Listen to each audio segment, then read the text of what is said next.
Calgary to face the Flames. Hi, everyone. I'm Jigs McDonald along with Herb Brooks. Game 3 of this series. Himik all even at a game each. Calgary knows about this Himik team. They played them on that friendship tour. They've played the Soviets regularly, and there's a lot of belief, Herb, that they play a European style here in Calgary anyway. Well, Jigs, the people that saw the training camp in Russia, at times you could not tell the Russians or the Calgary Flames. At least I can. This is one of the few teams in the National Hockey League that can play any type of game that you want to play. And Calgary is taking this very seriously. They're going to use a couple of young people that don't get into their lineup regularly, but for the most part, it will be the veterans that go up against Himik. Well, I think it's good. Calgary has not hit the stride. They've lost a couple of key veterans, Plopinski, McDonald's, where they haven't found that right chemistry. So I think this could be one of those important building blocks that they're looking for. A couple games over 500. This is an important game for Calgary. Herb, with the league meetings, the governor's meetings going on in Florida right now, one of the suggestions that has been made to make these games more important would be to have the points count in the NHL standings. Do you agree with that? I do agree. I very much, Jigs. I remember in 1980, if I can go back, that with the Olympic team, and I went to a guy, Bud Poyle, running the Central League, and we proposed the same thing. Players don't like to play an exhibition game. Geez, it's a tough schedule, the travel, and the banged up, but when you put some points on there, it takes a different complexion. I think it would be a good move. Terry Crisp was telling us this morning that the players realize here in Calgary how important it is, because he reminded them when they're a little bit older, sitting, receiving the pension, like you. Well, yeah, close to it, a rocking chair somewhere. They'll look back at these nights and say, didn't we have fun playing the Soviet style? And we'll look for that style. And I think it was a little bit different the other night when we watched them in Los Angeles. We'll see what happens here tonight. It's an early start for the folks in Calgary, and the young people are out to watch the hometown team, the Stanley Cup champions, against Himik. And a very fine day in Calgary in this Himik team from now.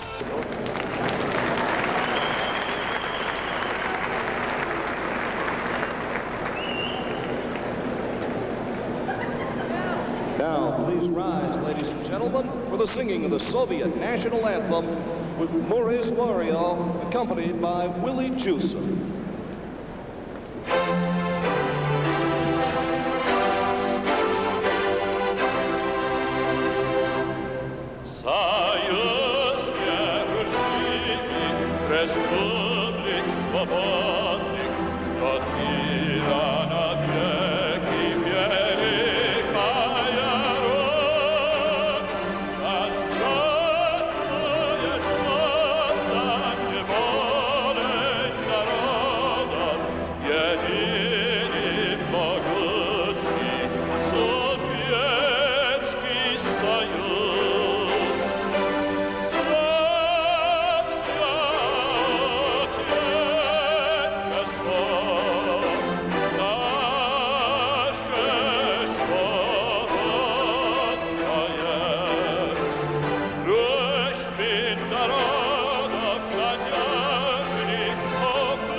Please remain standing, ladies and gentlemen, for the Canadian national anthem, with Susan Smith, again accompanied by Willie Juice.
get set for Game 3 of the NHL Soviet Super Series. The Calgary Flames have a record of 2 wins and a tie in 3 previous meetings on home ice here in Calgary.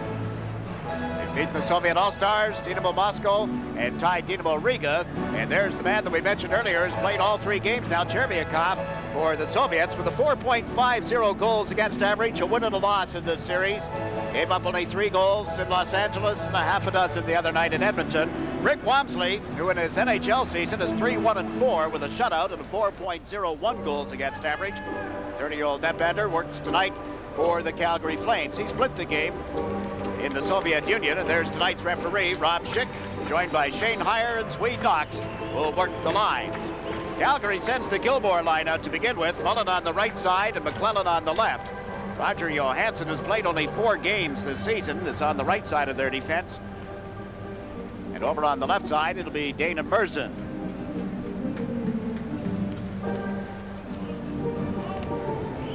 And as we get set now, Gilmore checks with referee Rob Schick. Schick, in the meantime, is checking with the timekeepers. Everything is in working order, and we're all set to go. We mentioned the other evening that the Soviet team is clad in brand new uniforms, new helmets, all new equipment, including skates. And immediately, the Flames back into their own zone. Hansen handling the puck with a pass up the right side to Gilmore. Got around Smirnoff at center ice, and McClellan dumps it in for Calgary. Back for it is Chelinen. Chelinen, number 7, playing it around the boards. He and Smirnoff teamed up on defense. They go with 5-man units.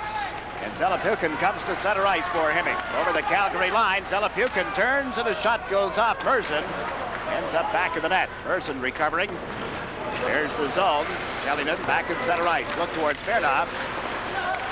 Puck is deflected into the Calgary zone. Berdachevsky is out tonight, playing on the left side with Titov at center and Zelapukhin on the right wing. This is Gilmore over center ice. That's Mullen moving up with him. 3 Soviets back. The drop pass for Mullen. Mullen gets tripped up in the play, and there'll be a penalty. Yakovenko will get the gate here. Andrei Yakovenko, the defenseman, draws the first penalty, and we're only 54 seconds into the first period here. Jigs, the key guy for Calgary is Joey Mullen.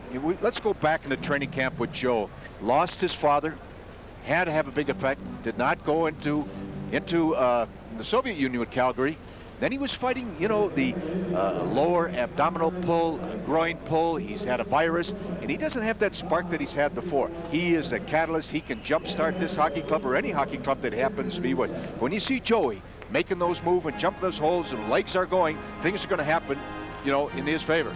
And as a result, Yakovenko gets the tripping penalty at the 54-second mark. Calgary with McGinnis and Suter on the points. Makarov out with Fleury, and Nieuwendyk is the forwards. This is Al McGinnis up to Theo Fleury. Fleury across the Soviet line, pulls to the left side, held the puck, then it's kicked away from him. Karpachenko is able to clear it out into the center ice zone. This is Suter, out to McGinnis. Al McGinnis goes cross ice to Fleury. Fleury pushed off the puck, and it comes back to Suter. Harry Suter plays it to the open wing. That's Nieuwendyk. 2 players from Himik surrounding him, and they move it out into the center ice area. Ballgame gets checked. Now Makarov handles the puck. Sergei Makarov. Left side to Suter, trying to move in, and he shot one wide. The rebound there for Nieuwendyk, and he drops it back to the point for McGinnis. McGinnis to Fleury, back to Suter, and it comes off his stick. Calgary with only 2 wins. 2 wins in the National Hockey League in their last dozen games. 2, 6, and 4 in that stretch. They dropped a point behind the Edmonton Oilers in the overall Smythe Division standings. Calgary dumping it in on the power play. Joel Otto went after it, trying to get it back to Gilmore. Knocked away from him. And the Soviets play it out into the center ice area. Vashmikin chasing it. And Wamsley comes out of the net, giving it to Otto. Up to Gilmore. No score. Just underway. Soviet Himik team is a man short. Gilmore putting the puck in the Himik zone. Shoulder to shoulder with Chelinen as he went back in the net. Nieuwendyk plays it to the point. Here's McGinnis. Cross to McCowan. McCowan can't get it to Gilmore, and it's been shot down into the Calgary zone. Himik defense looked like Joel Otto in front of the net. One guy just actually sized him up from the feet to the shoulders. And he said, where did a guy like that come from? I don't think he sees a guy that big in the Soviet Union. And they have killed off the penalty without allowing Calgary a shot on goal here. So Himik leading the Soviet Elite League just now. The league leaders there with 50 points. First part of their season. Calgary, the defending Stanley Cup champions. Himik turned back at the Calgary line. Up come the Flames. Priakin. One of two Soviets in the Calgary lineup. Roberts, Priakin, and Neuendijk out there at the moment. Radamakulin moves in, and his shot turned aside by Walmsley. Soviets trying to move it around the boards. Put it off the cage, and it's recovered by Brad McCrimmon, the Calgary captain. No score as he fed the puck to Roberts on left wing. Shot it wide of the Soviet goal. Both teams in the middle of some player changes. Played just over 3 minutes in the opening period. Roger Johansson with a pass to Waddle. He had Bergquist moving in, couldn't get the puck to him. Soviets trying to start out of their own territory here. Long pass at center ice. Elapukin is checked. Person handling it now. Elapukin playing with Titov and Berdichevsky tonight. Berdichevsky inserted in the lineup to replace Pavlichenko in this line. Well, the Soviet team would really like to win this hockey game, Jakes. At least play well. It'd be a big feather in the hat to come in here and beat the defending Stanley Cup champion. And this is somewhat Calgary is faced with every night out now. Just what it means to be a Stanley Cup champion, because everybody is waiting for him. Everybody's ready for him. Even the goalkeeper, Jereviakov, with that long shot. And here's an opportunity developing. Walmsley makes the save. The rebound gets loose. Soviets can't center. They had a man standing in the slot. Smirnov had come in from the blue line, but they couldn't find him. Now Makarov for the lead pass. Merzin's shot is turned aside, and the Soviets clear it down the ice. Over the years, opportunity there. Yeah, it was a good scoring opportunity, Jakes, but you'll find. And there is no score. Early first period action.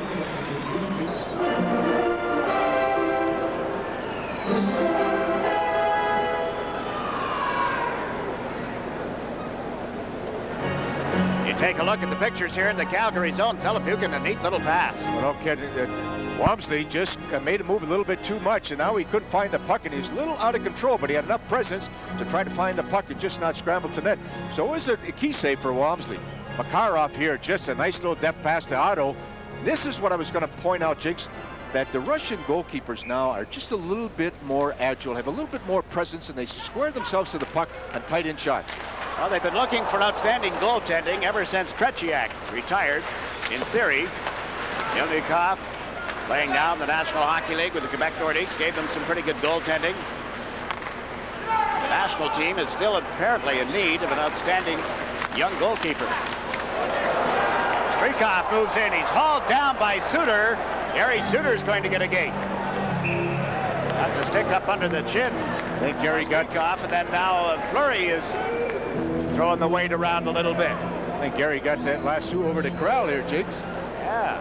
But again, Russians saw a little seam. The Soviet player saw a little seam and left it take it. Gary Suter, being the weak side defenseman, maybe should have just backed in and protected McGinnis a little bit. But he got caught flat-footed. When he got caught flat-footed, then he had to reach out.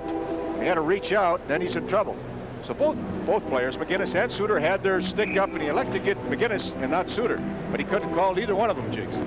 Strykov, the left winger, playing with Volgin and Kwartlanov on that line. Dmitry Kwartlanov, the younger of the two brothers. Very interesting thing down the other side of the ice. You'll see the Soviet player, the goalkeeper, go to his knees for a little rest. Now the Soviets with the man advantage. Walmsley is tested. Here's Yashin with a shot that hit the side of the net.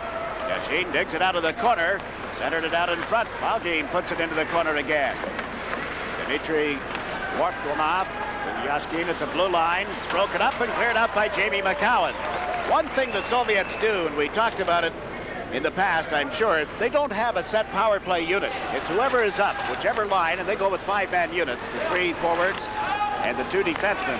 They don't really work on the power play. They don't really work on penalty killing. It's your turn, you go out and do the job. That's right. That's a unique thing. But, you know, when they have that philosophy over there, they like to develop depth. And also what this does, it's great for the morale of a hockey club, Jakes, when you don't get into special league teams. You spread the wealth around, you develop your players. As I said, that morale is very important. Himik out shooting Calgary 4-2. They hold the puck at the line, then the collision there. Good hit by Mullen, knocking the defenseman off the puck. Yakovenko playing on the point at the moment. Soviets turning at their own blue line. Volgin plays it back to the far side. Hogging with it again. Tries the right wing. As Beacon trying to cut in. He could not. And out at center ice. They handled it again. Pasolgi played it to the right side. It's tipped right back into the Calgary zone with 27 seconds remaining in Suter's hooking penalty. There is no score. Dana Merson is celebrating a birthday today. Steps over center and dumps it on in. Pasolgi back for it. Fleury into forecheck.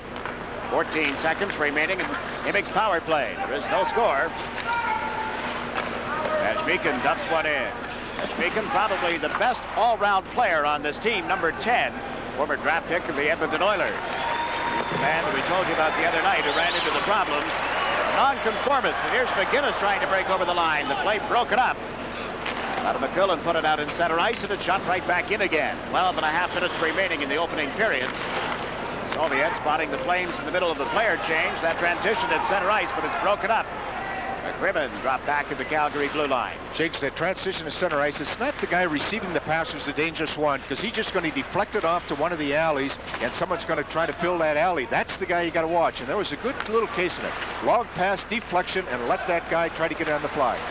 Now Bergquist for Calgary trying to get over center ice. McCrimmon dumps one in. And that's Smirnov back for the Soviets. Got it to the line. McCrimmon held it in. He's given it to Radina. Centers one. It's deflected. Went off the goalkeeper. Adam McQuillan picks it up and starts out on the far side.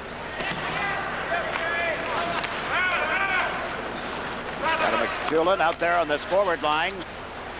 He's a young man that had such a good game, in our opinion, in Los Angeles. Used the body an awful lot in the opening game of the series, especially against Marty McSorty. Now the Soviets come to center and dump it on in. We talked at the beginning tonight about dump and chase, not the usual Soviet style, but they're making it work. Zalapukin chasing the puck now. Played off the boards away from Titov. Gary Suter for Calgary. Feeds it up ahead. Roberts got to the line and was checked. Zalapukin come down the right wing. It's knocked off his stick. Yashki left it for his defense mate. Titov moves in. He gets checked. The forechecking here of the Flames, but back come the Soviets. And at center ice, McGinnis handling the puck, just dumped it across the blue line. Kodasov out tonight, number 26 for the Soviet team. They're using some players that we did not see in the opening game in Los Angeles. Jakes, the Russians have, the Soviets have adapted a few things from North America, and as you pointed out, they will dump the puck a little bit more. Another thing that happens, the goalkeeper will leave that net and handle the puck more so than they've ever done before. Well, they claim that they came over here, studied our game, studied the North American game, went home, refined it, redefined it in some terms, brought it back and showed us how it should be played. But now they've adapted more to what we're experiencing these days in the NHL. The chase style of game. Well, they'll do it, not as much as they'll do in the National Hockey League, Jakes, but it's a hybrid type of game, and it's a better game for the Soviets, and it's a better game for the National Hockey League. And an illustration right there is Chervikov went out of the net, played the puck around the boards. Used to be they would never wander from that goal mouth. No score. We're at the midway point of the opening period. And Himik has iced the puck. So we're going to whistle here. No score. Face-off coming in the Soviet zone, and you're watching the series on Sports Channel. Into the ice. You look over the shoulder of the goalkeeper. There is no score. The Soviets and the Flames, each with 4 shots on goal. Calgary sending out the Fleury line with Makarov on the right side and Paul Ranheim on the left. Fleury gets the draw, and Ranheim has dropped it back to McCrimmon. In along the boards, it goes to Makarov, a wraparound pass through the defenseman. Now from back of the net. You see the Soviets hemming everybody in. Makarov waiting for the puck to come out of there. It is not. And Ehrlman holds his man up against the boards, getting this draw in the other circle. Jakes, when you talk about Makarov, here's a guy that's been the Soviet Player of the Year many times, leading scorer many times. I wonder what goes through his mind when he sees and plays against some of his old, not teammates, but I'm sure maybe he can use the comrades. Interesting thing, when you look at the Soviet goalkeepers now, they, as we pointed out, they handle the puck a little bit more. And what happens when the team is down the other end, they're going to go to their knees. They're going to get a little rest. It's tough standing on your feet. There's a lot of dehydration going on. Here's a way that they're going to save the body, save the mind, so to speak. And we'll see this as the game, evolves. Quick to get back to those skates, wasn't he? Comes out, handles the puck. Now in this face-off, Fleury gets turned around. And And the penalty call, referee Rob Schick spotting something with Ranheim. Trujillo apparently involved as well. Trujillo and Ranheim going to the respective penalty boxes. Paul Ranheim is an interesting guy, rookie out of the University of Wisconsin. You can never be, too sure with the depth that this Calgary Hockey Club has. They got to be out there every night working, especially these rookies. And he took a little swipe at it and he got dumped himself. Paul Ranheim, they've got high hopes for him here in Calgary. Had a big year last year in Salt Lake City. 68 goals, Jakes, out of the University of Wisconsin. Got a great pair of legs. Sure does. Good shot, too. Shot right there from the point. McCowan getting on target. The net came off. McClellan in pushing and shoving at the side of the net. Calgary, of course, with Priakin and Makarov in the lineup tonight. The Flames have drafted 5 Soviets going back to 1983 and getting good play from these two. All the Russians that have improved, I think the goalkeepers improved more so. What I like about them now is their catch glove is better. They're down and up a little better. I think they skate better, and definitely they handle the stick better. It was a good example of the agility and the quickness on that shot from the point through a semi-screen. Strechyak, the best that you've ever seen, Herb? Well, yes, that's for sure, but he's only been one. They haven't showed too many more. We'll get back to it in just a moment.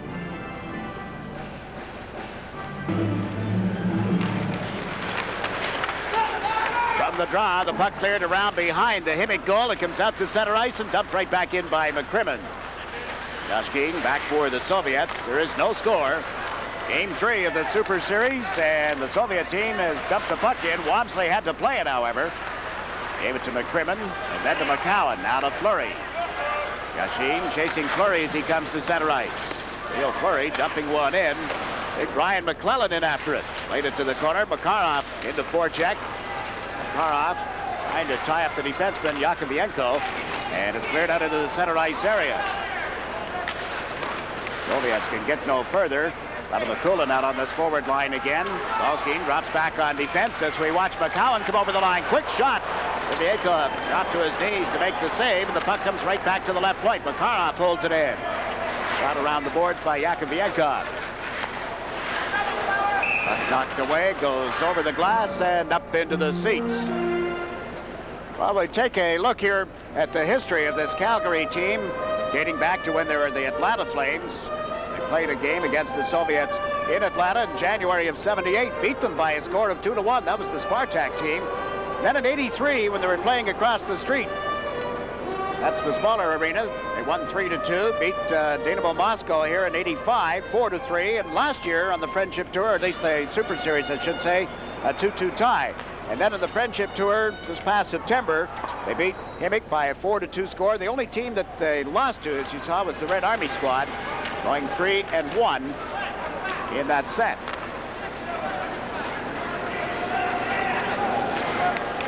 Galapukin across the line, playing the puck into the far corner. Berdichevsky trying to move it around the boards. It comes to the right side here, and the Flames have difficulty getting it out of the zone. Now Radina has it. Radina, a Czech player, moves it up into the center ice zone. Bergquist over the line. The Soviet defenseman turning him around. Bergquist from back of the net went to center, one that's broken up and cleared out. Suter will take over at center ice. Gary Suter steps over the center ice line across the Calgary line, unloads one that just went wide of the net. Radina reached for it, couldn't pick it up, and it comes all the way back to Al McGinnis. McGinnis trying to play it up through the defense. And you see Kalinin going back behind that Soviet goal. He spotted a man open here on the right side. So did Priakin, who comes in to knock the puck loose. He's given it to Nieuwendyk. They surround him, freeze it on the boards. Referee Rob Schick allows them to play it loose. And Himik is charged with an offside pass. 7 minutes and 3 seconds remaining in this opening period, and there is no score at Calgary. We pause now for a regional break. You're watching the NHL Soviet Super Series on Sports Channel. Remember what Herb said. What did you say to that young lady? Most would every time I do say something, people are laughing anyway. One way or another, Jakes. We have about 7 minutes remaining in the opening period. Flames and Himik, Voskressensk. And here's an opportunity denied by Wamsley. He just went down, made the save. You see the way the man held the puck. Albert Malgine made Wamsley make the move and then couldn't beat him. I'll tell you, Chris, I'm not too happy with that. He's disturbed about this Calgary Hockey Club. They're still trying to find those little pieces. They've done an awful lot of juggling in their hockey club defensive pairs, forward line combinations, whatever. Still trying to find just that chemistry, and so important. I don't know if it's the chemistry on the ice, the chemistry in the locker room, but they have to mesh. I thought Malgin was going to cut right across in front of Wamsley, but decided to go high to the short side. And there, Priakin came up to tip the puck away from Yashki Ingles, and after it, centered. What a stop! Priakin making the play to Roberts, who broke toward the net. And the Soviet goalkeeper living up to the advanced billing again tonight. Roberts chasing Fedosov behind the net. The puck knocked away. Held in. Priakin got tripped up. Merson recovers at center ice. That was a great stop when he went to his left and he decked and he kept that pad up there. And one thing they've done better, they've been able to stack their pads. Before they were just out of sync when they would leave their feet and they'd be flopping like an octopus. They're more compact right now and they got better moves in the net. Now here's Vashmikin moving in, and his shot takes off, deflected by Merson. Vashmikin and Merson exchanged greetings. You see Wamsley in the Calgary goal mouth. He's faced 5 shots. The Flames have had 8 at the other end of the ice. Vashmikin, former Edmonton draft pick, a nonconformist. Team would wear one helmet, he'd wear something different. He's quite a player. Well, here's a great opportunity for Calgary right now. But you watch how the Soviets are playing this thing. It's a 2-on-1 situation. They try to break it down to a 2-on-2. Gary Roberts was able to beat his check. That was a tremendous save. Tremendous save by Cherikov as he decked himself. And again, he's moving. He was out, back, pivoted, and got to a deck. Now, that was a big league save right there. Gilmore trying to set up Mullen as the play moves back into the Himmick zone, and it's cleared out and down the ice. Crimmon going back for it. Icing has been waved off. The Soviets come into forecheck. Joey Mullen gets tied up, knocked off his skate. Centering pass ends up on the far boards, and Doug Gilmore has it. 4 players from Himmick get back. The pass onto the stick of Mullen, cuts in, and he is beaten by Cherviakov. Cherviakov has come up with some stellar saves here in the opening period. Apparently, from all reports, he had only a so-so game in Edmonton the other night, and he's been the difference in the opening period. There is no score in the Soviet Super Series Game 3. He's up with a big save on Joey Mullen. Well, the 2 big saves made both by the Soviet goalkeeper. He waited and waited, and he took Joey Mullen in a situation where Joey could not draw it across him because he cut that thing off, and then he was able to deck his pads, and Joey could not get it up. A tremendous save. And there, Calgary gets a bouncing puck to get a 1-0 lead right from the faceoff. Fleury, they found a way. Well, it was kind of funny, Jigs. He came up with a couple of saves, and if Calgary had scored on any of those 2, Roberts or Mullen, you'd say, well, that was a great shot, not much you could do there. Then this little situation here, when Fleury just tipped it out into the air, and it tied his hands, and it just dropped right between his legs. You talk about the importance of face-off. The Soviet player makes a big mistake, center on center in the defensive zone. You don't leave the man loose like that. Took the draw, and then he started chasing the puck. Fleury went to the net and tipped it. Theo Fleury at 14:52. Opening period has given Calgary a 1-0 lead. Fleury had some interesting comments to one of the local writers today. Some talk about whether or not there is any importance or interest on the part of the players in playing this. And he said, oh, I enjoy the game. I love to play the game. I want to get out there and play it now. The enthusiasm of Fleury giving Calgary the lead at 14:52. Himmick starting out of their own zone. Fedosov's pass at center ice was blocked by Ranheim, however. Now Suter reaches for it. And it's controlled, brought to the right side, and dumped down by Radina. Smirnoff works it out to center ice. Johansson out again for Calgary. Lays it on into the Himmick zone. 10 shots for the Flames, 5 for Himmick. It's interesting to look at the Soviet bench. I've counted 7 people behind the players and their head coach standing up on the bench. Medical staff, right? Whatever. Yeah, there's all kinds of speculation as who those people in the dark suits really are. They come with little medical bags. Training staff all wear suits. Got Vasiliev and 2 assistants and 4 others. Merson at center ice. Across the Himmick line. Took a hit by Fedosov as he dropped it back of the net.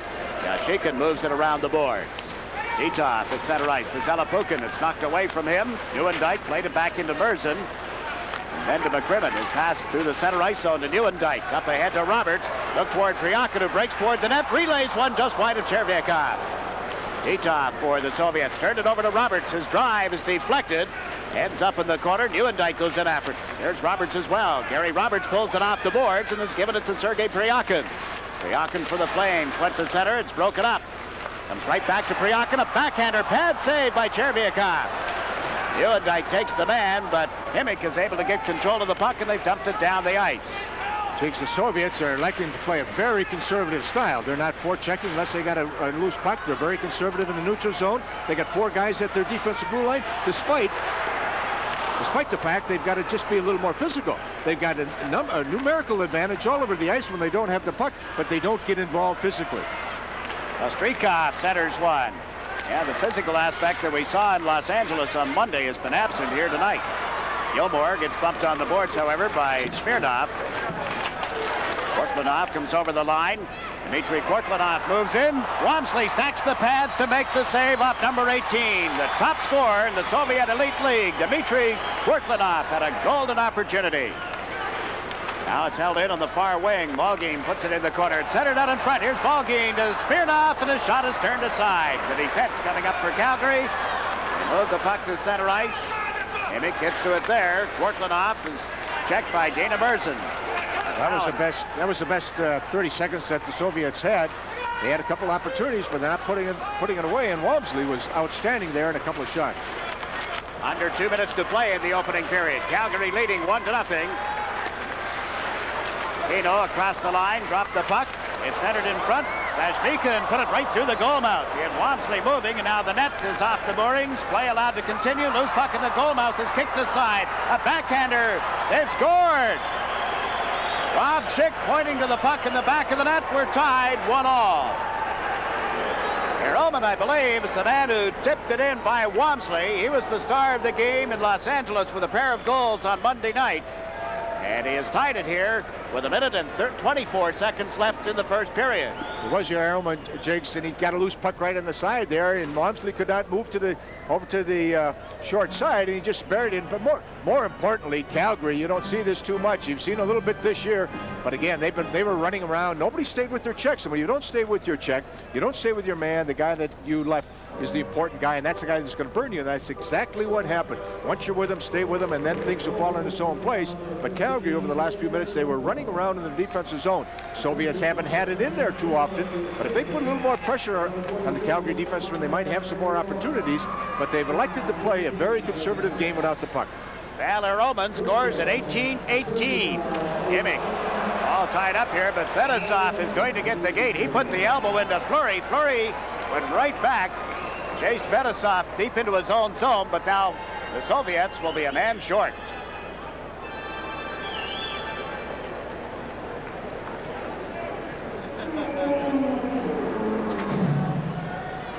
Boy, did he put the elbow into him? Wow. I didn't know. Huh?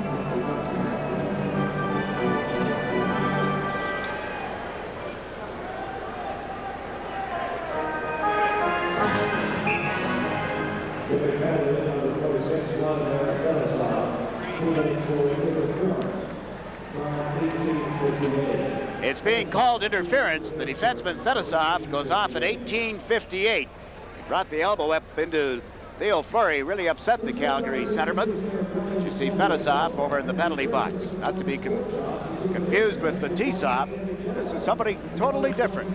Now this is Vladimir Fedosov, 25 years of age, 5'11", 76 pounds. Not a big hockey player, but he's been very good over his career in the Soviet Union as an offensive defenseman. Now we watch one of the best offensive defensemen in the National Hockey League, McGinnis, driving in around the boards. Fleury goes into forecheck. The puck came back to McGinnis. He sets up Suter. See the Soviet player drop in front of him. Titov right on him. Fleury has given it to McGinnis to the side of the net for Makarov, and he can't shovel it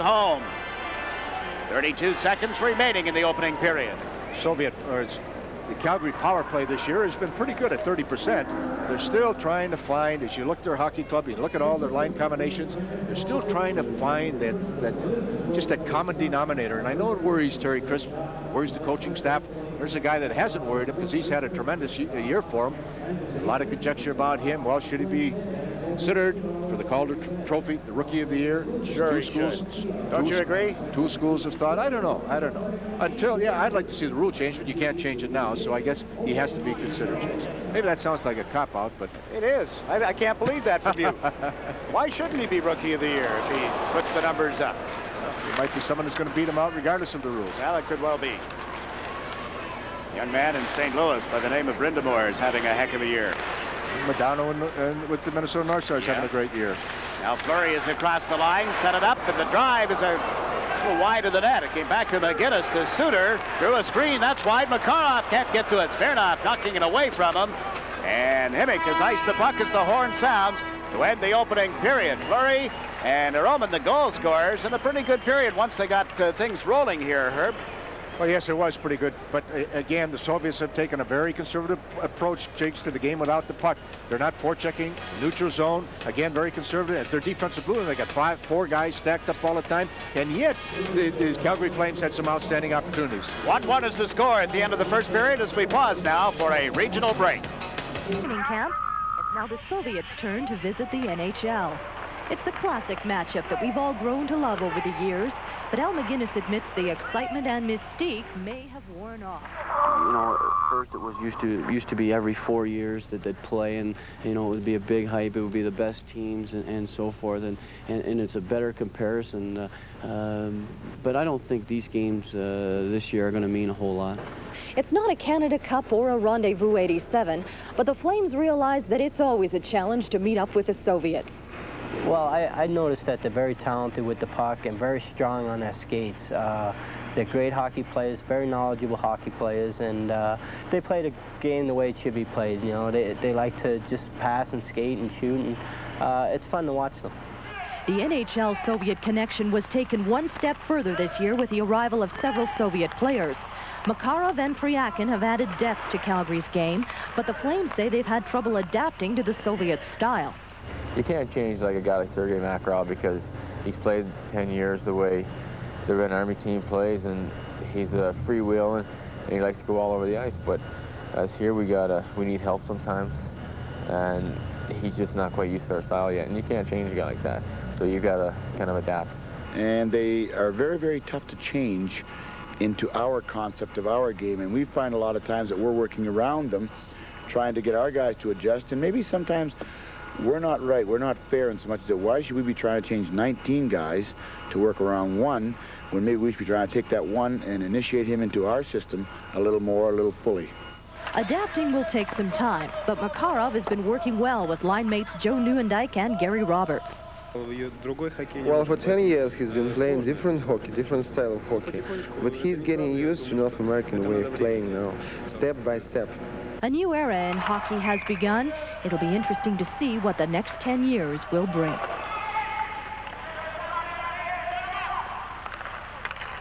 It'll be interesting to see what happens here in Calgary. They drafted 2 more Soviets in the entry draft this past year.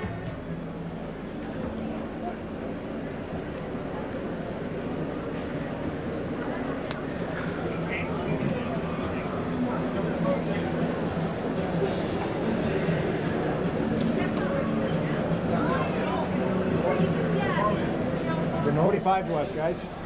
Out of time. 20 now. So it's got to be 15. 10.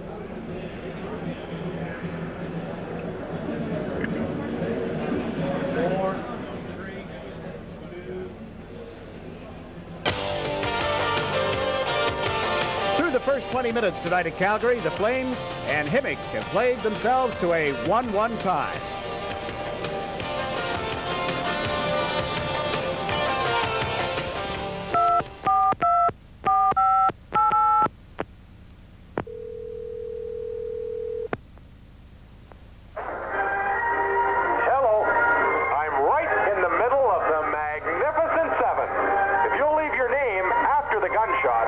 I'll be sure to get right back.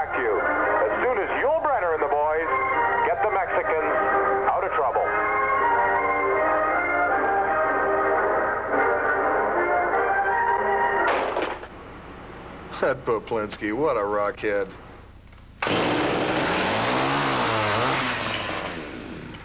Got my chainsaw? Got my workmate?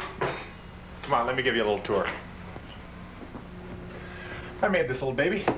Needs kind of a few touching ups with the saw, but no problem. Got a picture here of my pal Doug Risebrough. Autographed to me. Belt buckle, calf roping, 50,000 bucks, Calgary Stampede, 1984. Don't know where I'll go in this year. Next up. Did you recognize him? No wonder he retired. Jim Poplinsky, the former captain of the Calgary Flames, who announced his retirement on Halloween Day. I can understand why. There were a lot of other things to do in life, huh? Well, John Shannon obviously is looking for another career and putting some of those old films on. You can tell just how old they are with the amount of hair that I have. Jimmy, I'm glad to welcome you to our broadcast. He's going to be joining Herb and I through the second period tonight. What did you think of the first period? I thought it was an entertaining game. I thought that Himik played a lot better than the team that we saw in Leningrad. The Russians appeared to have a little different forechecking system than what I've seen in the past, and it made for a rather exciting first period. Herb, how do you feel about having a chainsaw murderer in the booth here this period? Well, the chainsaw, that's how I used to handle the stick, Joe. That's why they got me to retire quick. Well, the Flames and Himik are tied 1-1. The teams are coming back for the second period, and we'll be back joined by Jim Poplinsky for the second period action from the Olympic Saddledome in Calgary in just a few moments. Flames and Himik of the Soviet Elite League tied 1-1 as we get ready for the second period. And we're going to zoom right into the broadcast booth here. Must seem like you're back playing. You got no wingers, Jim. You're in the middle here with Brooks on one side, McDonald on the other. And we take a look at the goals from the first period. First of all, Fleury's goal at the 14:52 mark, Herb. Well, Jakes, the Soviet player, the center iceman, committed cardinal sin. You got to stay with your center iceman. That defense zone face-off. Let him go, and Fleury just tipped it out of the air. The goalkeeper had no chance on that. And then the Soviets come back to tie it up on a Roman's goal. Well, one of the few times this period, the Calgary Flames defenseman, that defense forward, got running around a little bit, and the Soviets capitalized on a loose puck. Before Wamsley could move, they buried it to that short side. Some of the youngsters out having a good time at the Olympic Saddledome tonight. And they've got room to spread out. Building not sold out, but they've got a respectable crowd here this evening. And we get set for the second period. 58 seconds remaining, in the penalty to Fedosov went off for interference at the 18:58 mark. Calgary outshot the Soviets 12-7 in the opening period. While we have a moment, Jim, what are you doing these days? Well, I've been talking to a lot of people about what types of opportunities are out there, Jakes, and it's been real interesting, to say the least. Was it a spur-of-the-moment retirement or something that you've been thinking about for some time? No, it was something that I had thought about for some time. I thought if I ever won a cup, I'd look seriously at it, and I did, and now I'm sitting up here with you. And waiting for that ring, huh? Waiting for the ring, you bet. Upon it before Christmas. McGinnis holding it in on this power play, has given it to Suter. Banked it off the boards right into the goal mouth. Zalapukin able to recover. Zalapukin feeding it out into center ice. This is Titov all by himself, then surrounded by the Flames, and it's McGinnis over to try and knock it away from him. Titov comes back to the players' bench. 20 seconds remaining. Malgin picking up the forechecking, but it's Gilmore giving it to Mullen, and the play offside at the Himik blue line. You made that trip. As we look at your teammate, former teammate, Al McGinnis, he made that trip to the Soviet Union. McGinnis, the rest of the guys enjoy it? Well, we had a couple of problems with it, but overall it was just an outstanding adventure. And with the things that have taken place in the East in the last month or so, it just really brings home how timely, in fact, it was. It was a great trip all around, Jigs. I'd love to go back there again. Reports coming out of the league meetings in Palm Beach, Florida right now state that the North Stars from Minnesota and the Canadians from Montreal will make the tour next fall. That is yet to be officially firmed up, I believe, but those appear to be the two teams that'll go. And it kills off the penalty to Fedosov. And we watch Al McGinnis, last year's Conn Smythe Trophy winner, most valuable player in the playoffs. Adapato to McGinnis, and his shot is blocked at the side of the net. Right back to Suter, unloads one through a screen, and it's blocked. Chervikov looked behind him. Puck wasn't there. Now Himik dumps it down the ice. Wamsley trying to move it out. Couldn't miss Shane Heyer. And a trip here. The Soviet player down. Ostrikov had the feet pulled out from under him, so the Calgary Flames will be a man short. Doug Gilmore goes to the penalty box. Rob Schick making the call here.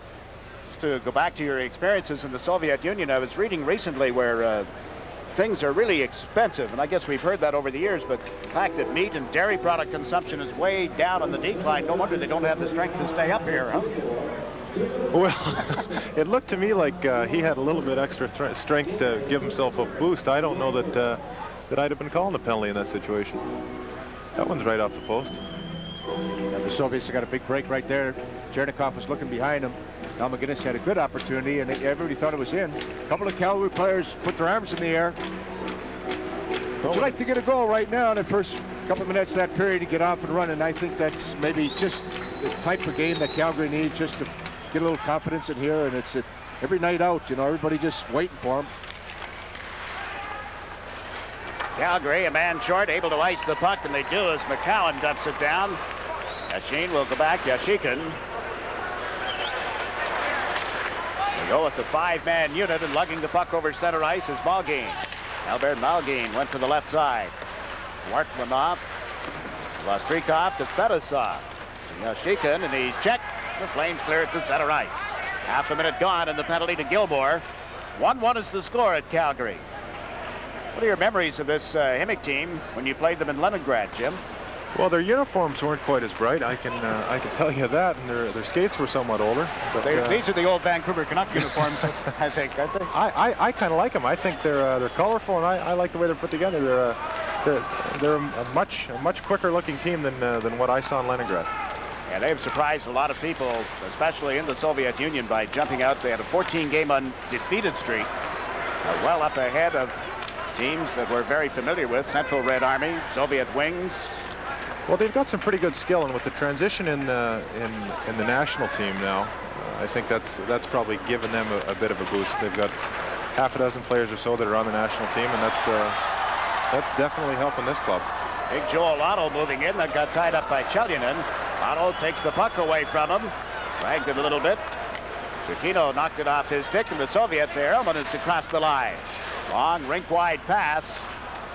Chukino can't make the play out of the corner as Merzen was right in his face. Now it's centered out. Smirnov's shot was blocked. He's able to get it into the corner for Ehrman. Ehrman beats the blue line. Chelyanin right back to Smirnov. Fake. A little wrist pass into the corner. Comes back to Smirnov. Smirnov plays it back the other way. As Meekin over on the left wing boards. Teams are at 6 aside, and the Soviets take the lead. That neat little pass. Just hold it. Patience. And Himik leads Calgary by a score of 2-1. Jigs, that happened just as Dougie Gilmore was stepping out on the ice. He could not get back into that zone, and fast enough, just coming over the blue line. And Brad McKibben was out there a long time, and he was a little tired. He ran out of gas in front of Rick Walmsley and could not recover. Again, he couldn't find time to get off the ice. Calgary got tired and are in an opportune time. That's why those changes right in the last part of a power play is so important. Again, as you pointed out, Jigs, the Soviet player just held it. Walmsley had no chance. McCrimmon could not get back to help out. And eventually the puck will go in the net. You're seeing the power play being set up here. Dana Mercer over, and then bang. Dana Mercer went over a little too far, especially when he had Brad McCrimmon up at top of the circle. Maybe he should have stayed home, let everything to the outside. But when you make a move, someone's got to fill in, especially at forward. Nobody could get back to help out. Bukino took a lot of punishment. Number 15, he was belted a couple of times in front of that Calgary goal and seemed to be hurting a little as he went back to the bench after the goal. It was scored at the 3:35 mark. So Himik leads the Flames, the Stanley Cup champs, by a score of 2-1. Fedosov moves it up along the boards and out of center ice. Calgary recovers there. This is Roger Johansson. Johansson, who hasn't seen a great deal of ice time, hasn't played in that many games, getting some work tonight as Ranheim tries to cut in on Fedosov. Fedosov knocked it off his stick, and there's Fleury trying to center the puck. Beneshov broke up the play, and out at center ice, Makarov is back for Calgary. Gave it to McCowan, to Makarov over on right wing. 3 Soviets back as Makarov comes over the line. That's in on the backhand pass into the slot. Ranheim couldn't get a stick on it. The Soviets move into the Calgary end of the ice. They're to Chesky was knocked off the puck, and Makarov feeds it up to Ranheim. Goes to the left side for Fleury, who dumps it in. Ranheim chases it. Cherviakov plays it around to the far side. Chesky gets tangled up in the boards. There's Makarov. Fleury comes in. The puck goes back to Ranheim. All three Calgary forwards over on the right wing boards. Now they move out. McGinnis tees one up. Shoots. Blocked by Cherviakov. McGinnis another drive. Blocked in front this time. Fleury battling away. Fleury pushing at Chelyanin. He got away from him, and the puck comes back to the left point and away from Dana Merzen. Merzen bumped by Zelapukin. Titov over the Calgary line. Slipped one to his teammate, who shot it wide, and back forward is McClellan. We played just over 5 minutes of the second period. McClellan up the middle of the ice. Through some traffic, then the puck was tipped away at the defense. Chesky took a pretty good hit from McClellan over on the far wing. Calgary starting to throw the weight around. Joey Mullen stepped into his man. Now McClellan comes in. Merzen shoots the puck in on a delayed offside. Dana Merzen almost took the Soviets' defense's head right off.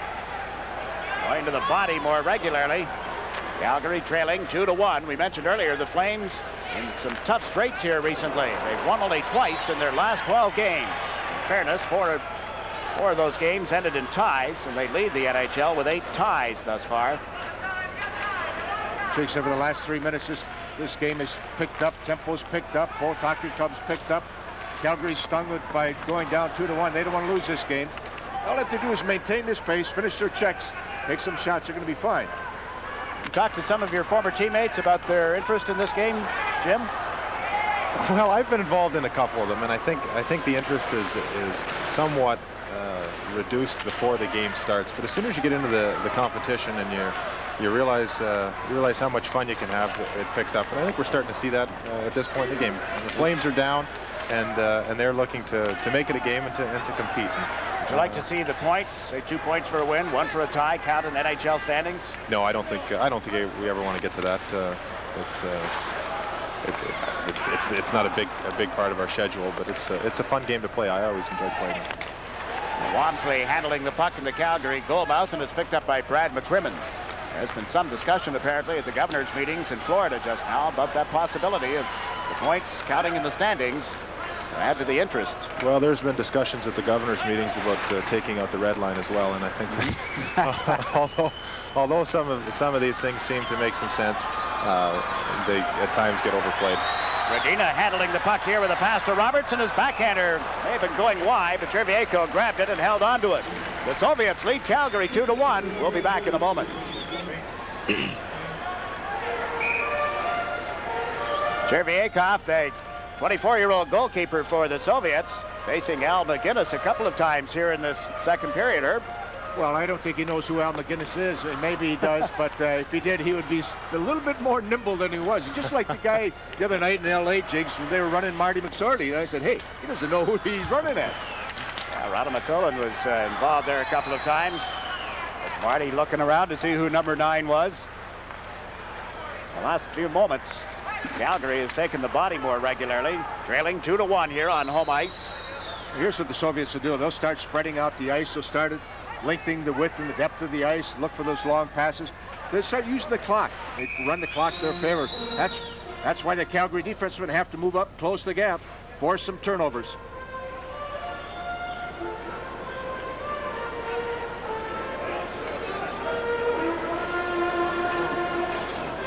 Harvey. Looking more and more like you, John.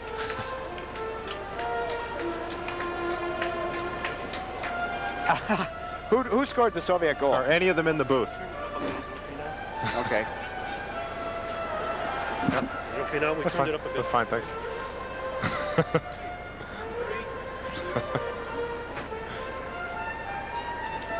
Look at some of the executives that, no, actually that's Harvey the Hound, who entertains before, during, and after all these Flames games. Good personal friend of yours, Jim? He is a great personal friend, Jakes, and I'll tell you what, he does a great job here. He keeps everybody in stitches. There's many times during the game where I look up and I get a grin on my face with what Harvey's doing and the pain that he's enduring going down the aisle. He's also got a comic strip that he has just developed. Appeared, I think, last week for the first time, did it not?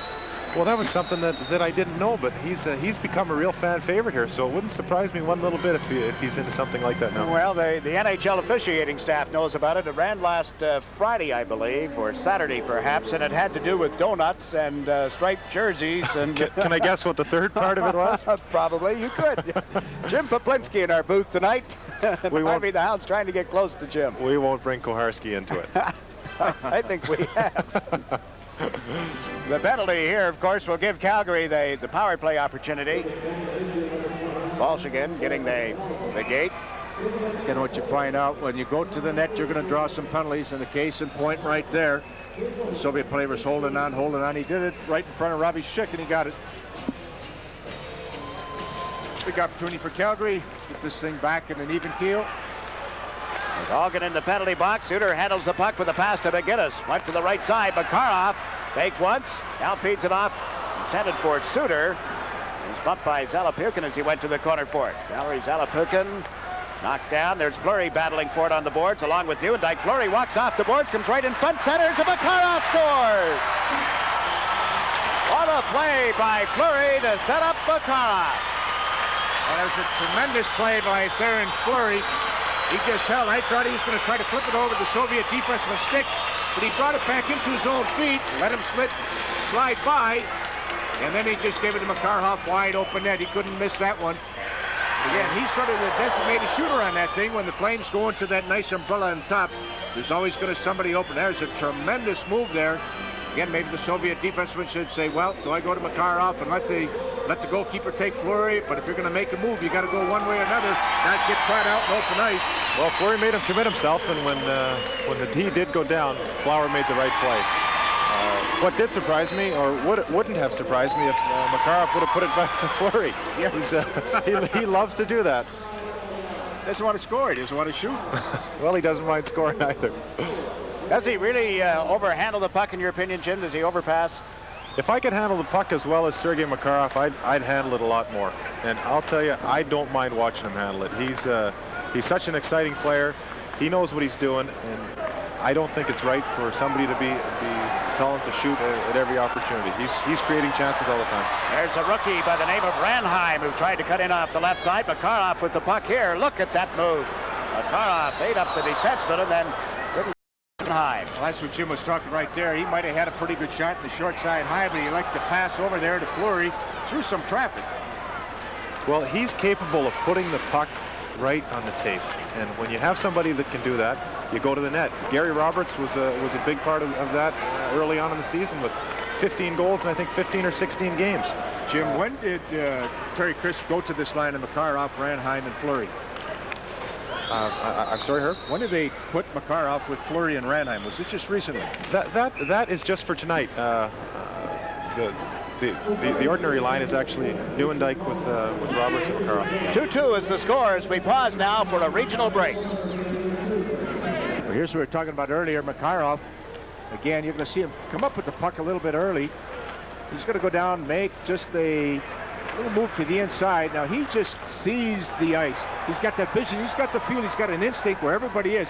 Most people might have shot this puck to the short side high, but now he feels Fleury off to the side there, and he tries to thread that needle. And as Jim said, you know, he can do it. When you got it, when a player like that can do it, well, you just have to let him go. He's as slippery as a greased pig, and if you've got somebody that can read off him a bit, even if you're not doing the right thing, he seems to find you. It's just an incredible talent. I sort of like a player like that too. The great players, the great point guards in basketball, Jim, where they see that ice. Roger Johansson taking a big hit there, running after that Soviet player.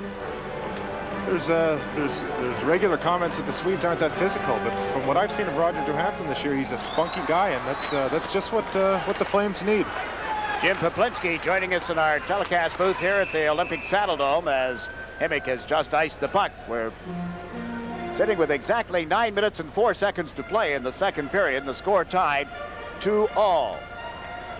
It'd be interesting, Jigs, to look at the number of icings and offsides that the Russian teams run into. I think of games in the Soviet Union when we were there that seemed to go forever without an offside unless we were causing it. And it's just part of their flow game and a good indication of what kind of discipline they have. They don't put their players offside, and consequently they get a lot more counters and offensive zone attacks because of it. They have no feel for television, in other words, and the fact that we need 30-second commercials every now and then. Well, that's why they have the odd guy like me that can fumble it and dump it over the boards and create a whistle. Oh, what's this league without Jim Duplinsky?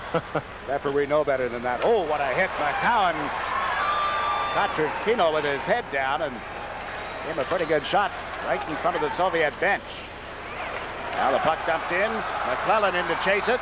Turned to see if there was anybody around. He spotted Mullen, couldn't get it to him. This is Gilmore in off the left side. In front to Mullen. His backhander was blocked at the defense. Soviets up with it again.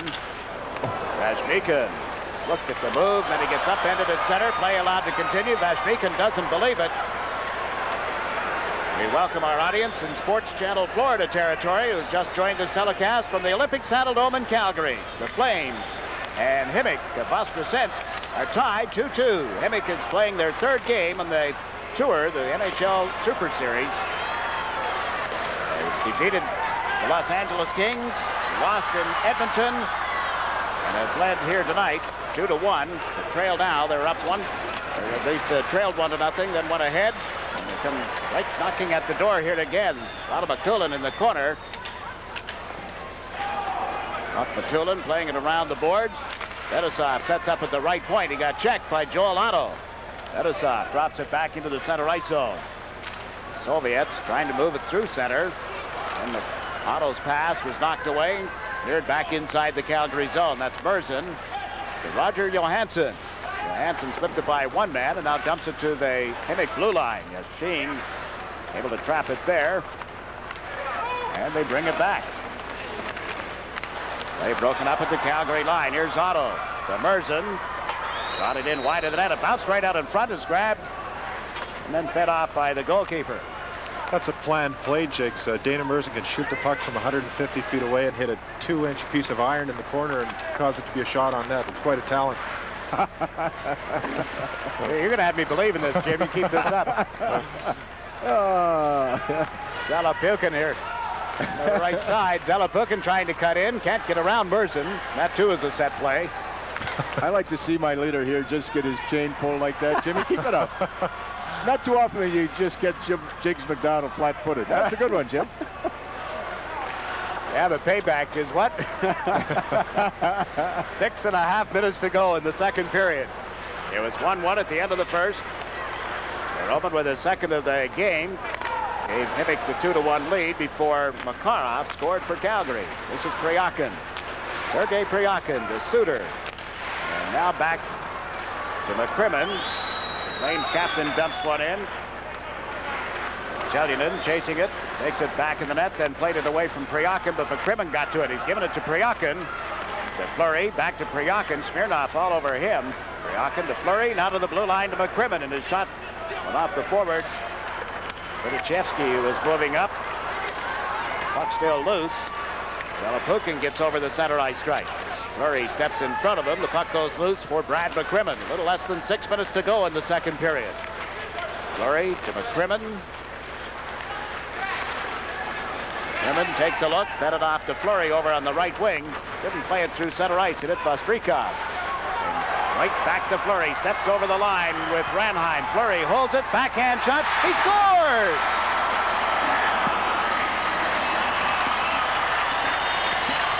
Yakovienko talking with his goalkeeper, and you saw the disgust on his face. And immediately, Kerviakov points to the 5-hole. Let's take a look at it. Oh, Fleury makes a great move. You watch how he sets his feet there, and he just had great body control. And I'm not so sure from this angle if his first shot went in or the rebound went in. But here's the body control and the quickness he has with his hands. You watch his feet shoulder width apart. And again, he got pretty good wood on that thing, even from a backhander. And you go back, Jim, when they said this little guy couldn't play. Well, I'll tell you, I was one of the doubters, and I got to be honest with you. I look at that goal, and I see Flower making a heck of a play, and as well, Paul Ranheim. The Soviet goaltender is a little upset with his defenseman, but you've got Ranheim that's 5'11", 210 pounds, going to the net as hard as he did in that play, and Flower gets the puck on the net, and the result is a goal. Great goal. Calgary has taken a 3-2 lead. We'll be right back after this message. Over, not everybody, but an 8th round choice, 166th pick in that draft. And I'm telling you, he is a real find for this organization. And yes, there are a lot of people doubted he could play, but he's proved all his most staunchest critics totally wrong. Calgary with a goal lead, up 3-2. Gilmore gets the puck to Mullen. Joey Mullen plays it into the corner. Brian McClellan back to the net. McClellan tied up by Yakovenkov. The Flames hold it, giving it to Mullen. Gilmore turned, tried to get to the front of the net. Now Gilmore takes it back in the goal. The moves that he made. Now he centers one. Mullen couldn't get the stick on it. And Portlanov has it for Himik. Portlanov dumps it through center ice. Vostrikov, who had just come out of the player change, did not make contact. And the Flames move it right back to Mullen. Moves in. Quick little shot from close range. And the goalkeeper, Cherviakov, really upset with his defense. Yes, he is. He was very upset, as Jim Popinski mentioned, that his defenseman didn't take Ranheim going to the net. And all of a sudden, he found himself facing Joey Mullen. Nobody picked him up, but he made a great leg save in tight. And that's one of the things the Soviet goalkeepers have done. They're able to move a lot better. They're down and up a lot better. Their catch club is better. Their use of the stick is better. And probably that position is more improved than anything else in Soviet hockey. We'll be back in Calgary in just a moment.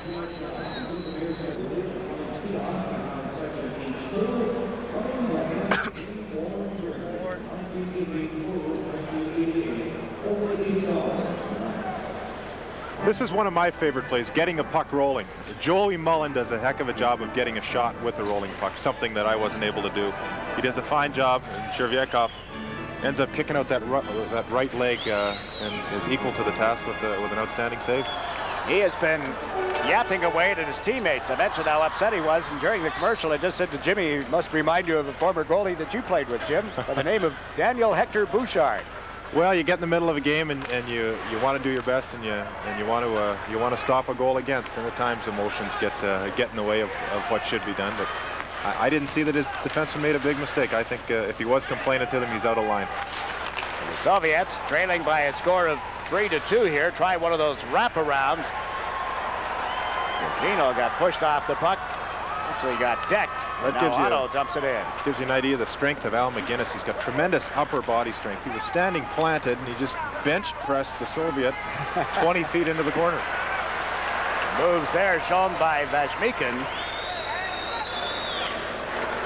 Vashmikin, of course, we mentioned earlier, former draft pick of the Edmonton Oilers.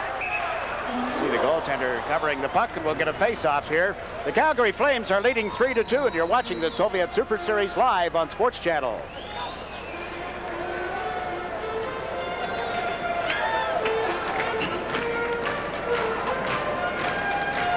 Well, Rick Wamsley has faced only 4 shots in this period. The other end of the ice, the Flames have put 7 shots on Cherviakov.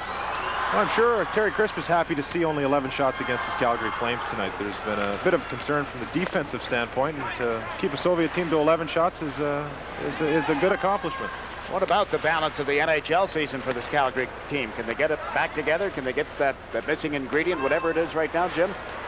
I think they can. I think that a good organization can overcome adversity, and the Flames have had good success over the last 2 years without a lot of adversity. A situation like they're facing right now will make them better in the long run, although that's very tough to believe at this point in the season. And they're coming off a 4-3 loss to the Winnipeg Jets. Here's Neuendijk with a drive up high. Cherviakov had it apparently, then squatted it into the corner. Defenseman Chelyanin trying to tie up Neuendijk, and the puck could not. His teammate pries it loose. Ben Smirnov here on the right side. He's the captain.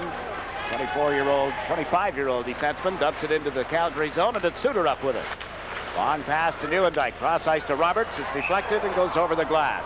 Just to bring you up to date, this Calgary team trailing the Edmonton Oilers by a point in the Smythe Division standings. Calgary 2 games over 500, 12, 10, and 8. A lot of goals for, 129, leading the league in that department, but 108 goals against. Can't be sitting too well. There's a look at the Soviet bench, the Himik group. We talked earlier about the number of people behind the bench. All right, there are a couple of assistant coaches, Gushin and Svirtsov, along with the head coach, Vladimir Vasiliev. But who are the rest of those people? Surveillance, Jakes. Just a little surveillance. Even though things are changing, there's still that old school, and you have to have a couple of guys keeping an eye on the rest of the crew, I think. The interpreter that is with the team just now was the interpreter for your club when you visited the Soviet Union as well, was he not? Yeah, the interpreters have a great understanding of not only the language but the culture, and it's very, very interesting to sit down and talk to them a little bit to understand exactly what these guys are going through. Well, this Himik team will be going to Detroit for a game on Monday. They're in Washington on Tuesday and in St. Louis next Thursday. That'll wrap up their 6-game trip. The next team over will be the Soviet Wings. They'll start their tour on Long Island against the Islanders on Tuesday, December 26th. We have less than a minute to go here in the second period. Trying to set up Zelepukin as he moved in off right wing. Quick drive, Wansley the save. Chevsky with a shot. It is dropped right back to the point. No, and fired just wide by Mulgain. It's not the easiest game for any goalkeeper to play. They don't see enough shots, and all of a sudden there's a point blanker, and it's hard to find it. And McGinnis played it in off the right wing boards, and we're down to the final 27 seconds. The pass up the middle didn't work. Joey Mullet with a long shot from center ice. 17 seconds left in the period. Bortmanov down the right side. James in that transition. McClellan trying to get it to Mullen over on right wing, and now the Soviets get it to the Calgary line, but no further. And that's going to do it for the second period, rather. Calgary getting a couple of goals, one by their Soviet, their pride and joy, Makarov, and then Fleury with his second. And these folks had something to cheer about after things have been a little quiet for a while. It's still a pretty good hockey game, Herb. Yes, it is. A better attempt to the second period. I have to look for the third period to be the best one yet. So with the score, Calgary 3, Himik 2. Let's pause for a regional break.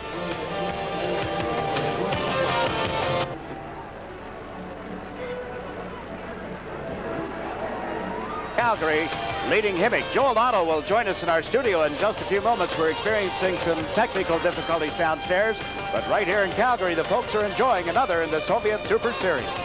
The Stanley Cup champion Calgary Flames leading the team that is leading the Soviet Elite League right now, Himik of Voskresensk, by a score of 3-2. We're at the end of the second period at Calgary. I'm Jakes McDonald, and upstairs here we're joined now by Jim Poplinski, who is with us throughout the second period. We felt, I think all of us agreed, that the tempo of the game seemed to pick up some flow because of the hitting, and then that seemed to disappear again. I thought so. I think that's one thing that Calgary's been trying to concentrate on the last few games, and even though this is a nothing game as far as the standings go, it's nice to get that sort of thing happening on a regular basis. And when Himik did come back to take the lead, you saw the Flames respond with some good aggressive forechecking and body checks, and that's the sort of thing that Terry Crisp was looking for. Now let's get away from tonight's game, and I hate that phrase, former player, but it's not that long removed for Jim Poplinski. It's a better phrase than former play-by-play man. You're on me. I'm going to get even here one of these times. The National Hockey League's Board of Governors have just agreed to move the net out 1 foot from the end boards for play beginning next season. Is that enough? Is that going to help, in your opinion, to cut down on the scrums and the things that happen at the side and the back of the nets, Jim? I don't know whether that'll make a lot of difference. I think if you go to the amount of space behind the net on an international rink, it makes a difference. But 1 foot is not going to change the look of this game. Perhaps it'll facilitate the plays as far as moving the game, but personally, I don't think it'll make a big difference. Replays are not as yet approved from a player standpoint again. Would you like the idea of an instant replay to determine whether the puck was in or not, and only to determine goal or no goal? I'd like to see a replay in some situations. There was an instance here the other night where there was a goal scored. The opposition was concerned that it was intentional. I had seen it on the replay, and I thought it was intentionally kicked in, no question about it. The goal stood, and it ended up winning the game for the Calgary Flames. And although I'd like to see the Flames win, in an instance like that, I don't see why a replay wouldn't make it just that much more fair. But there's a lot of other things to consider, and I can understand why there is a little bit of opposition to a replay. If it were left to you, what one change in any area of the game, what one rule change would you introduce and want approved immediately? Ooh, boy. Now I've got him on the spot. That's a tough question. I don't know if there'd be any one rule change. I would like to see the rules in general have the discretion taken out of them from the referee's standpoint. I think that it's very difficult to maintain the consistency in the league when a referee looks at a play and makes up his mind. One of the rules that I like at times doesn't agree with me though is the high sticking rule. If there's blood, it's a 5-minute penalty, and that's it. There's no argument. And I think that's good because it takes the onus off the referee to decide on the severity and so on and so forth. And if you could do that with a number of the other rules in the game, I think you would take a lot of the complaints away that the players have about the officiating. And at times it's justified, at times it isn't justified. I'd like to see that in some way, shape, or form. Good insights into some of the needs of the league. And in this game tonight, Calgary, the Stanley Cup champions, are leading the visitors from the Soviet Union by a score of 3-2. We pause now for a regional break.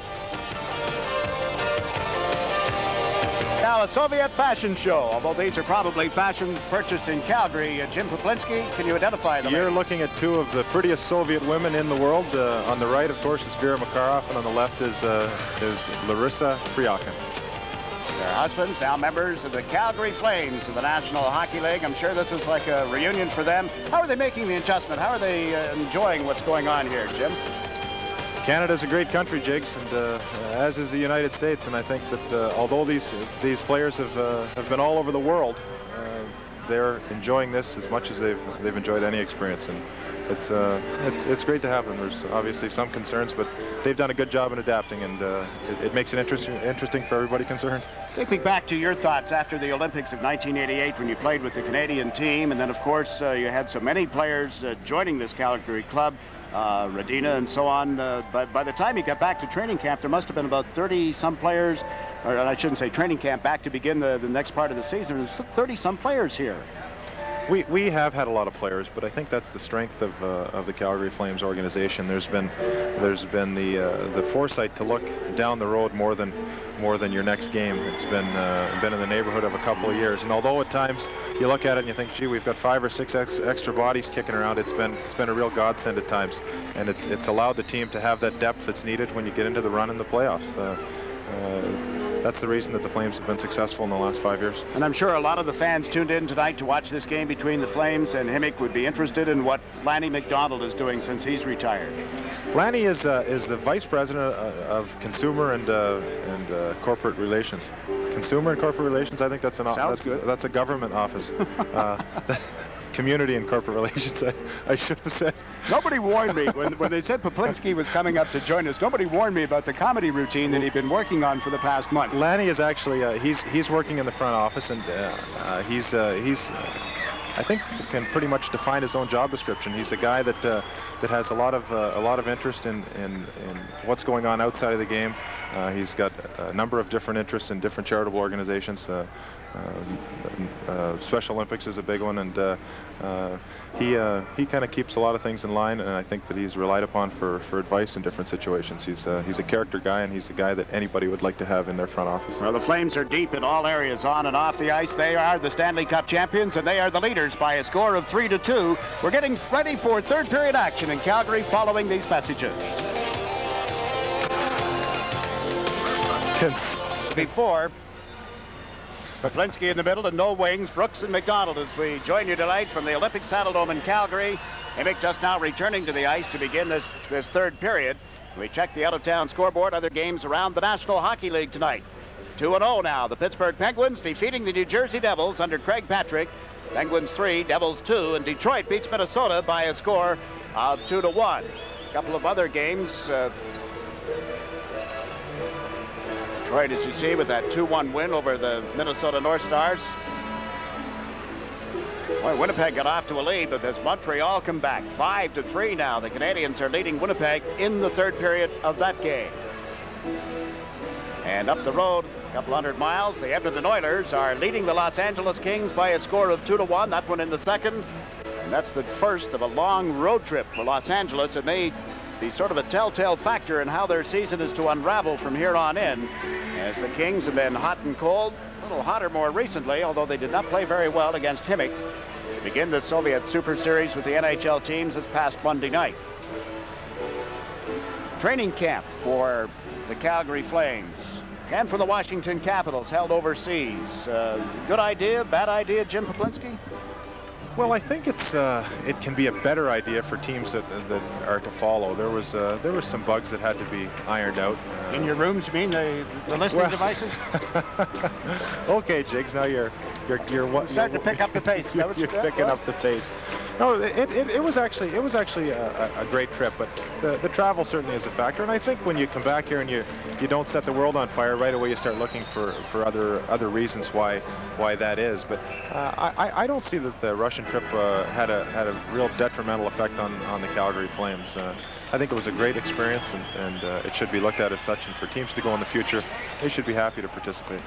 Just don't bring back as much caviar as Poplinski did. Well, I did bring a couple of jars of caviar, Jigs, and unfortunately, I meant to bring you one here tonight, but I forgot it on the seat of my car. That's all right. I've tasted fish. Don't worry about it. This isn't fish. It's fish eggs.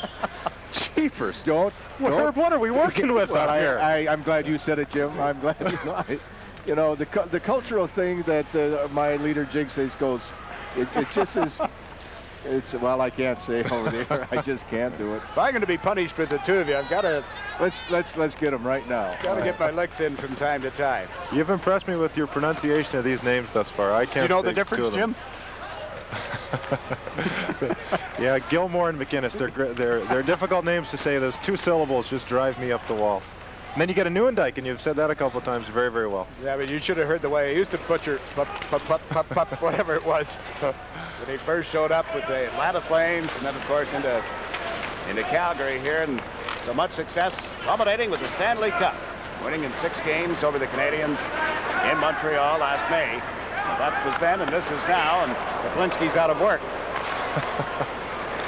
For now. Well, the audition hasn't gone that well, Jim. Let's be honest. Bergquist gets. I can't disagree with you.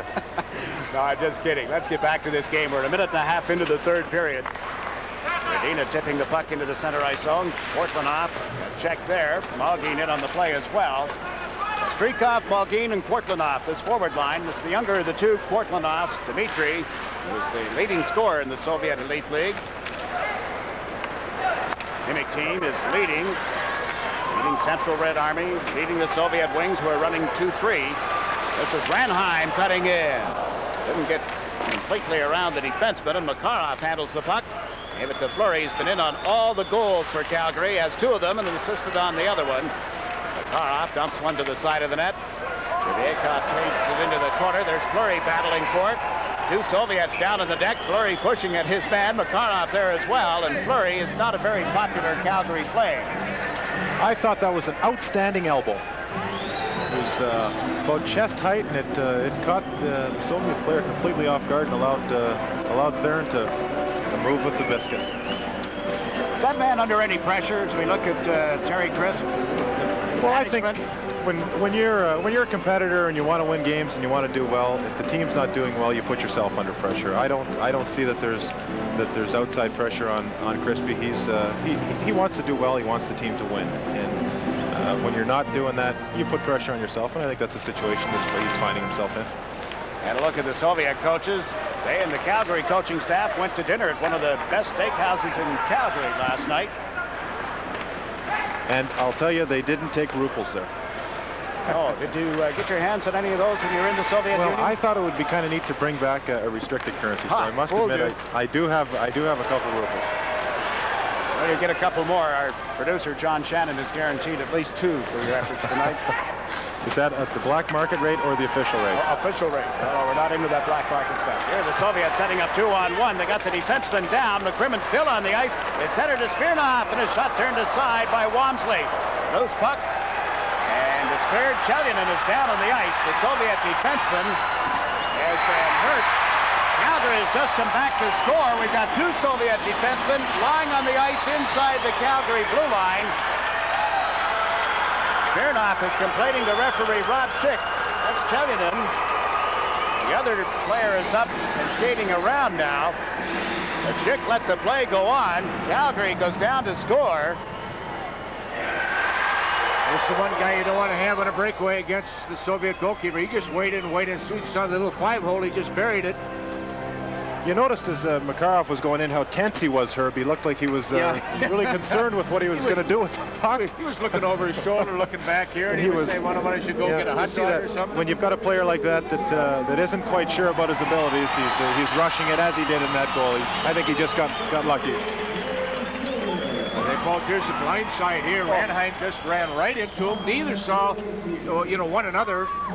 And Selianin went down. And the Soviet players, as the play came out of Calgary's defensive zone, they were yelling at Rob Schick to blow the whistle. He's just saying, Nate. It's a difficult call for an official to make. You don't know the severity of the injury. Perhaps he saw the collision and didn't think that it was that bad. I believe that goal will go down as a power goal because there was another Soviet to the right of Walmsley's crease laying in the prone position as well. It should go down, and at least the trainer wasn't out helping anybody when the puck went in the net tonight. Well, let's leave Bearcat out of this. Goes back to the playoffs. He's concerned about his players, Jigs. You got to love that. Oh, yes.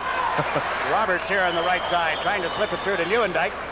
Good not, and the Soviets at center ice. Trying to move into the Calgary zone. Rachmatulin was checked. Rachmatulin laid a lick on Merzen, and there's going to be a penalty against Dana Merzen. It'll be a cross-checking call. So Himik will go to the power play. They're trailing by 2.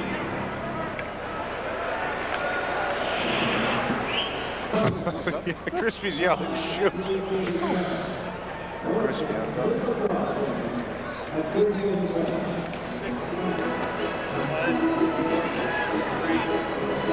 One of the key points of every game is about to occur.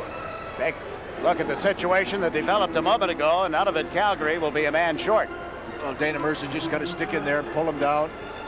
Rob Schick, I felt he maybe just had a little pressure when he didn't call that other one or just blow that lone break by Makarov down, and I think he maybe overreacted here on Dana Merzen.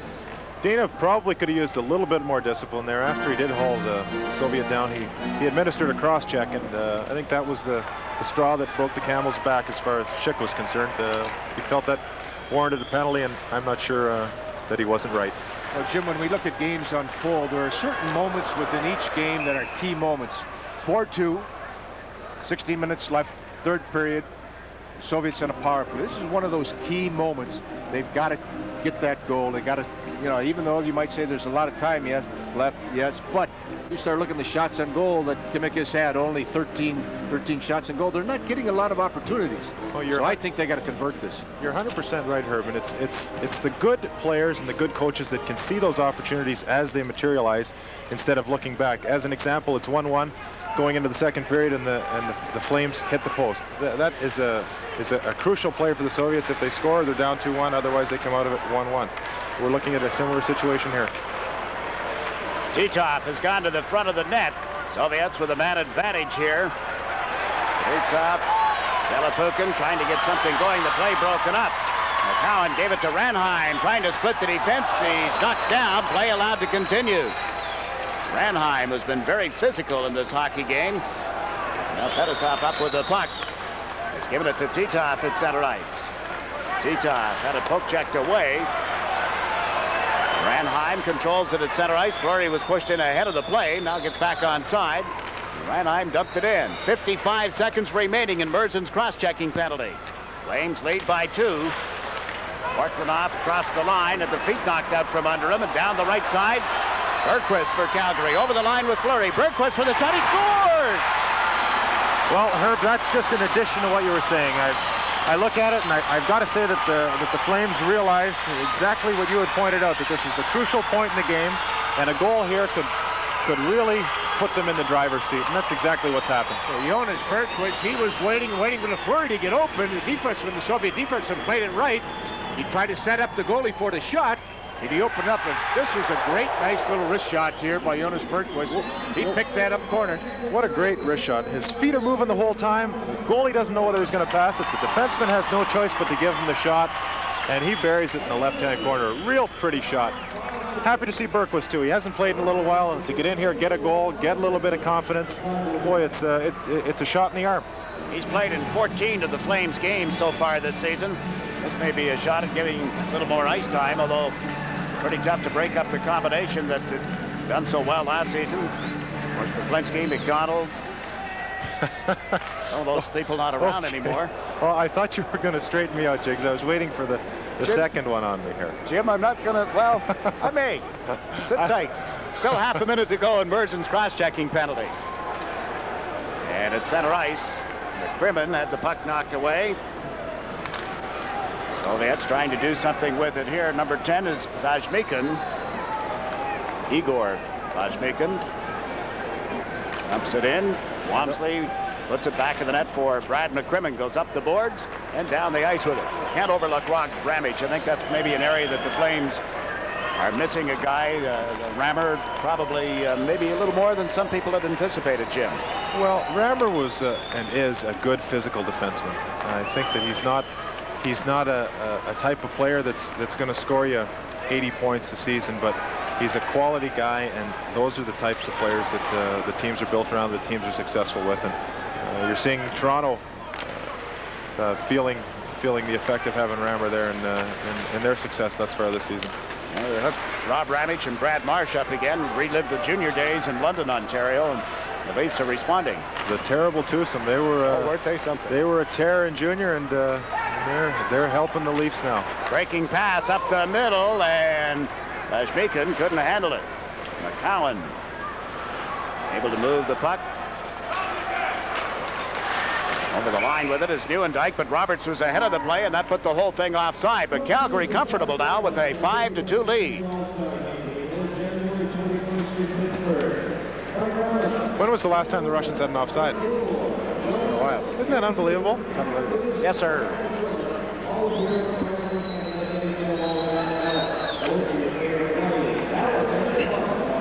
The way his team is playing right now? Okay.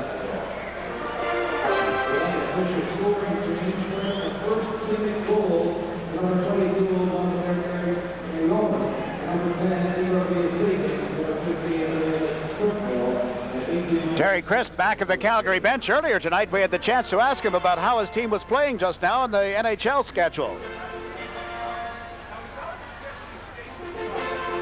Well, disappointed maybe not the word. We're not very happy. Everybody wants to be on top. Everybody wants to win every game. It's those little one-goal games we got to turn around. We're sick of losing them. We decided we better start winning them. Last year, this time of the year, we're winning them. And this year we're losing them.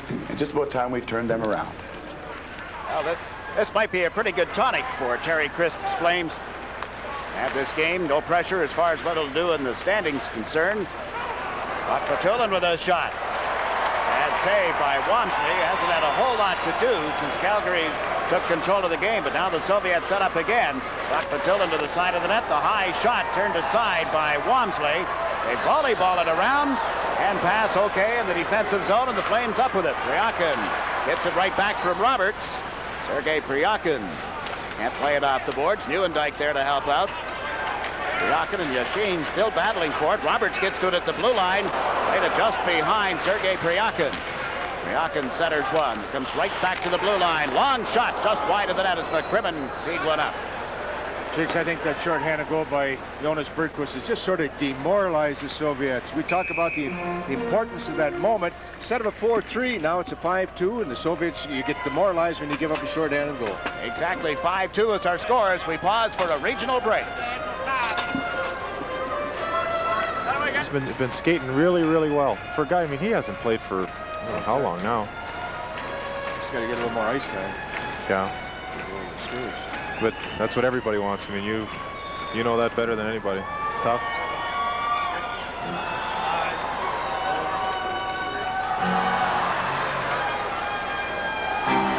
As play gets underway, McCrimmon lets one go from the Soviet blue line that's blocked. Bad save by the goalkeeper, but they fail to clear it out. Sergeyevkov puts it in the far corner. That's Otto in forechecking for Calgary. Soviet sends Zalapukin into center ice. It was knocked away from him. Smirnov can't get it back to Zalapukin. Radina can't get over center ice. Now Bergquist with it. Thomas Bergquist, who had that big goal, shorthanded for Calgary, out there along with Radina and Otto. The Soviets are going to have to put a little more pressure in that neutral zone. They're basically just forechecking one guy, and there's four guys standing in the blue line. They're not going to make up a 5-2 deficit against a club like Calgary that way. They give up a 2-on-1. Flurry to Radina, and it went off the heel of his stick. Held by the goalkeeper, but not long enough for a face-off. 11 minutes, 22 seconds remaining in the third period at Calgary. I'm Jiggs McDonald with Herb Brooks and Jim Poplinski. Poplinski was playing for the Toronto Marlies the last time any team other than Central Red Army was leading the Soviet League. We're talking eons ago, folks. Leonid Brezhnev was running the Kremlin. We're talking about 4 party chiefs. I'm glad you didn't say Khrushchev. The late penalty in effect against the Soviets. Makarov, a wrap around in the goal mouth. It's covered and held. Schick, the referee, went down. So did the goalkeeper, and the Soviets will be a man short again as we pause for a regional break. You're watching the NHL Soviet Super Series live on Sports Channel America.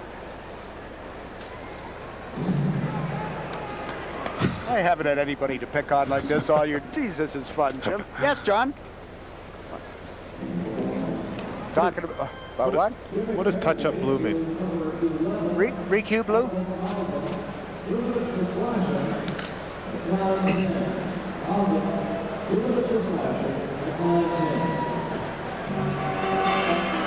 "11-game losing streak." They're almost the same. Let's go back. It's like a time warp. As we look at the situation here, it was 11-game losing streak, and Calgary was playing Dinamo Riga, and we're going back to 1986. They won that hockey game, and that season went to the Stanley Cup Finals against Montreal in the spring of '86. I'm a little disappointed, Jiggs, that we didn't see the rest of that clip. There was a Vancouver game, and I think I was just about to score the overtime winner. Jeepers, I didn't get that many, and I wouldn't have minded seeing it again. Well, tough to get those things out of the Hall of Fame on short notice, Jim. Otto is parked right in front of the Soviet goal as they set one up for Mullen. Calgary gets to the puck again. Here's Joey Mullen feeding the blue line. That's Gary Suter to Mullen, back to McGinnis. Off the toe of his stick, he recovers. Tried to play it in toward the corner, but the Soviets are right there, and Himik dumps it up to center ice. McGinnis to Mullen. Plays it in deep. We're midway through the third period. Still 1 minute and 10 seconds remaining in the penalty here against the Soviet team. Ball game is off. Jiggs, I watched this game unwind. I think Calgary took over the game. And a funny point, when they went down 2-1, then they said, hey, we're not going to lose to these guys. And they picked up the tempo. They picked up everything. Their feet, the puck, everything else. From that point on, again, they've just dominated this game. Jim Poplinski, we want you to know how we feel about you. I mean, it's been a Take real... your hand off my leg, Jiggs. No. Pepper. Wait a minute. Whoa. We may not re-Q blue. We just may not go back and do what we had planned to do here in your honor. I'm glad you're sitting between us right now, Pepper. Look out, here's Fleury breaking in. Gets tripped up, and there'll be another penalty to Himik. You know, Jiggs, I really like what I'm seeing here. Here's our broadcast booth. Look up at the monitor here, Jim. You want to relive the past? You want to see that goal? What's going on here? Here's the goal against Vancouver. What a shot. That's got to be one of the hardest shots I've ever seen, and well placed. And that's relief. 11 games, losing. You don't know what it's like, and you never want to find out. Didn't think we had the wherewithal to get that picture, huh? Well, it's got to be a heck of a producer to get that thing. Well, let's not get carried away there either. I mean, you're just about out of this booth at this stage. Here's the way the penalty call came, as you see Fleury being pulled down. I said that I liked what I'm seeing, and the reason I say that is the Flames have got this game in control now, but they're not sitting back. What I'm interested to see now is if they really take the game, take it in control of it, and try to score more goals. Making sure they're playing strong defensively, but that killer instinct has been something that hasn't been prevalent throughout the 89-90 season. And, last year, when it was close. Name them, Jim. Name them. Super, Jiggs. I mean, you did so well earlier. Now you're putting me on the spot. They're just good Calgary cowgirls. Mark Crimmin, Calgary with a 2-man advantage here. They can turn the lights out on Himik. Only 7 seconds left in ballgame penalty now, however. Crimmin worked it into Makarov. 1-man advantage for Calgary as Neuendijk Sets things up behind the net. Makarov crowding things in front as they fed it off to Fleury to Nieuwendyk, whose shot went wide. Joe Nieuwendyk, former Rookie of the Year, holds it in the corner, comes out of the corner as they back away from him. Nieuwendyk to Makarov. Sergei Makarov to Joe Nieuwendyk. Look toward the blue line, gave the puck to McCrimmon, back to Nieuwendyk, shoots one, that was high. Bouncing right back to the point for McCowan, into Fleury. Goalies just love to have those shots hit them on the top of their collarbone. That's something they all look for. Gave Makarov hit the side of the net. And a wrap around. That's a little deflection, almost got between the skates. Chervyakov. 58 seconds left in Smirnov's penalty time. Nieuwendyk rifled that shot from the right side.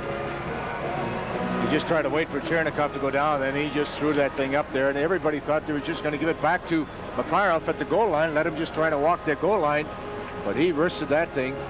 As you said, Jim, that's what they really like, right off the collarbone. The only place it's better than in a game is in a practice. Yeah, about 10 o'clock in the morning. Yeah. You know, it's cold outside, you know.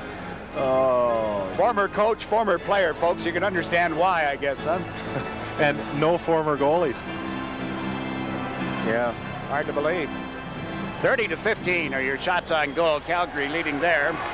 McGinnis holds the puck in, plays it around the boards, and Mullen over on left wing. Look toward Suter, played it in deeper. That's Joe Olato out with Gilmore and Mullen on this power play. McGinnis and Suter on the points. I'm very impressed with Calgary right now. At the start of the game, Jim, we talked about maybe tonight is one of those little building blocks that Calgary can use to their advantage. And get over that little hump they're trying to get over. Here they are, 3-on-1, and they score. And there is a pretty play.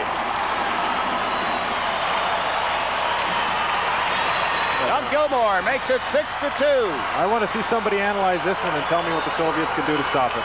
Otto makes a great pass. Gilmore's right there. Puts the puck up high over the pad. Well, Jimmy, a lot of goals are scored because of a bad play, a bad defensive effort. But as you're talking about, and I agree with you, this was the result of a good play, an excellent read, an excellent transition, everything in a tremendous play. Again, Joel Otto waited and waited. Dougie Gilmore just jumped in that little hole. Otto keeps skating, has his head up all the way to the net, and waits for the Soviet defenseman to stretch himself out. Gilmore keeps going to the net. And it's 6-2. Jim, let me go right back to what we said before at the start of the game. Tonight could be one of those building blocks. They're trying to get over the hump. They're just maybe a little out of sync. Out of sync in the locker room, out of sync on the ice. They need games like this for that confidence. Maybe it's sort of a laugher, but it sure feels good, and then they can build upon it. It would be interesting, Herb, if you could come down tomorrow and watch practice and see the additional jump and the snap that guys have after they've scored a couple of goals and played pretty well. There's McCowan with one that's kicked out. Comes right back to Johansson. Played it in toward the corner. Radina with the pass to Priakin. Priakin, Radina, and Roberts. Very crisp, moving some people around in his lineup. Changing people in the forward lines. Radina taking exception to Ehrlman. And Radina trying to get it in front. Roberts parked in front of the goalkeeper, and they can't get the puck to him. Selenin dumps it through centered ice and on into the Calgary zone. They have 6.5 minutes to play. Really, the NHL can't be laughing. Yes, they're up 6-2, Calgary is, and it appears the NHL teams will take a 2-1 lead in games in this series, but we'll tell you what's happened in the past in just a moment.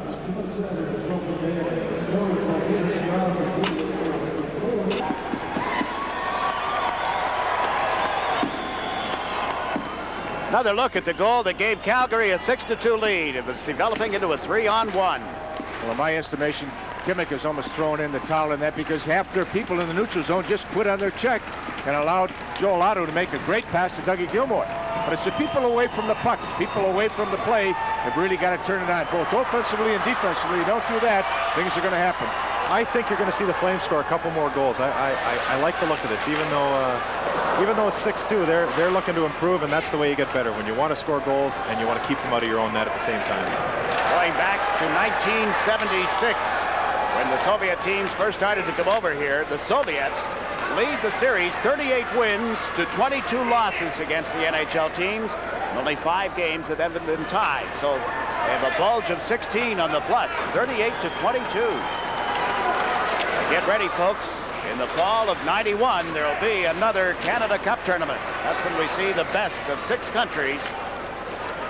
That's really when the whole enthusiasm of competition at the international level reaches something altogether different.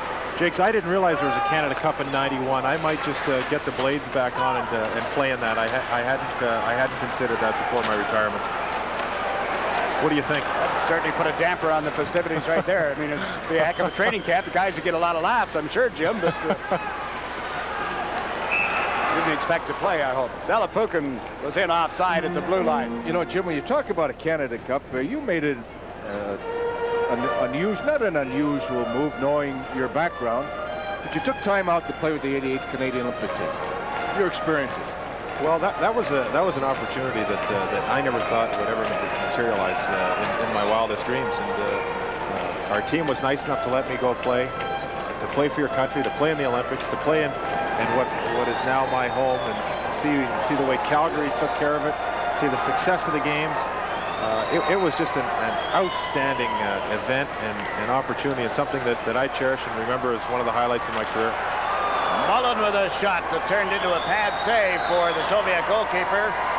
31 shots Calgary has put on the target. They lead by a score of 6-2. This line of Gilmore, McClellan, and Joey Mullen, they're really flying.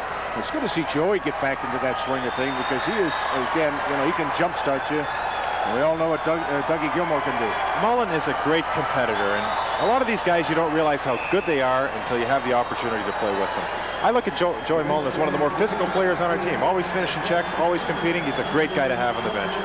6-2 is the score. Calgary leading Himik as you look at the Olympic logo, thinking back to the winter of '88.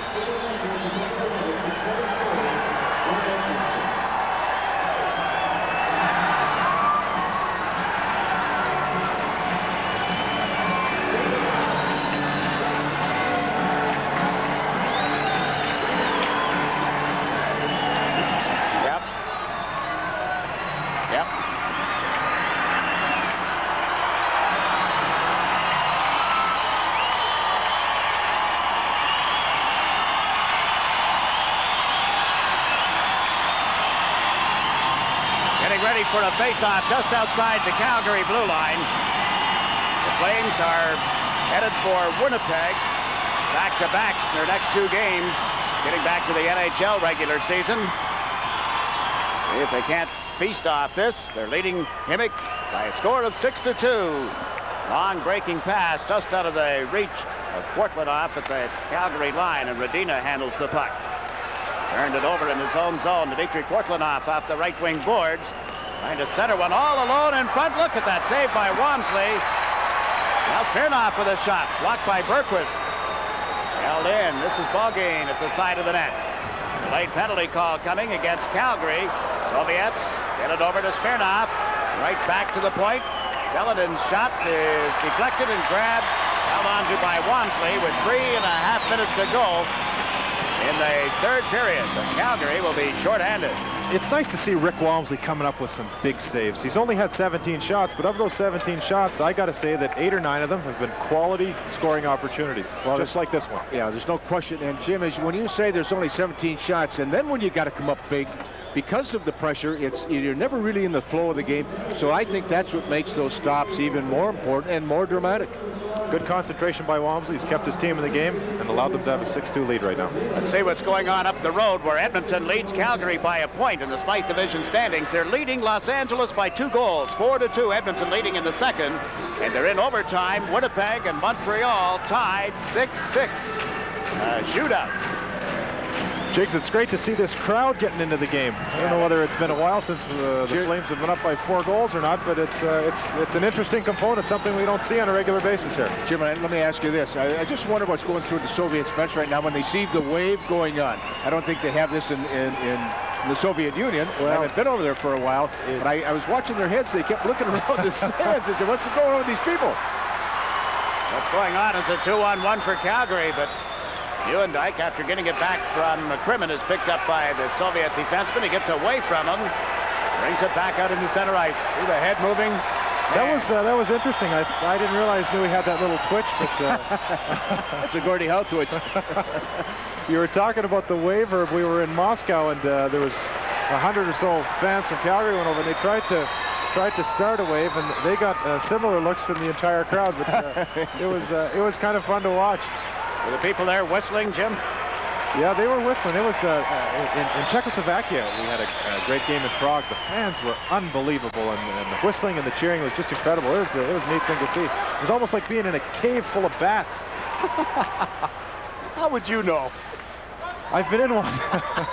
He's an outdoorsman, Jigs. 2 minutes and 28 seconds remaining here. Soviets starting out of their own territory. A little chuckle in our booth here.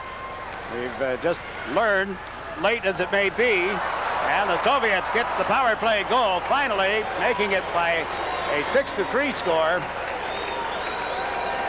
Started to say we've just learned that all the general managers and governors of the National Hockey League down in Palm Beach, Florida are tuned in tonight.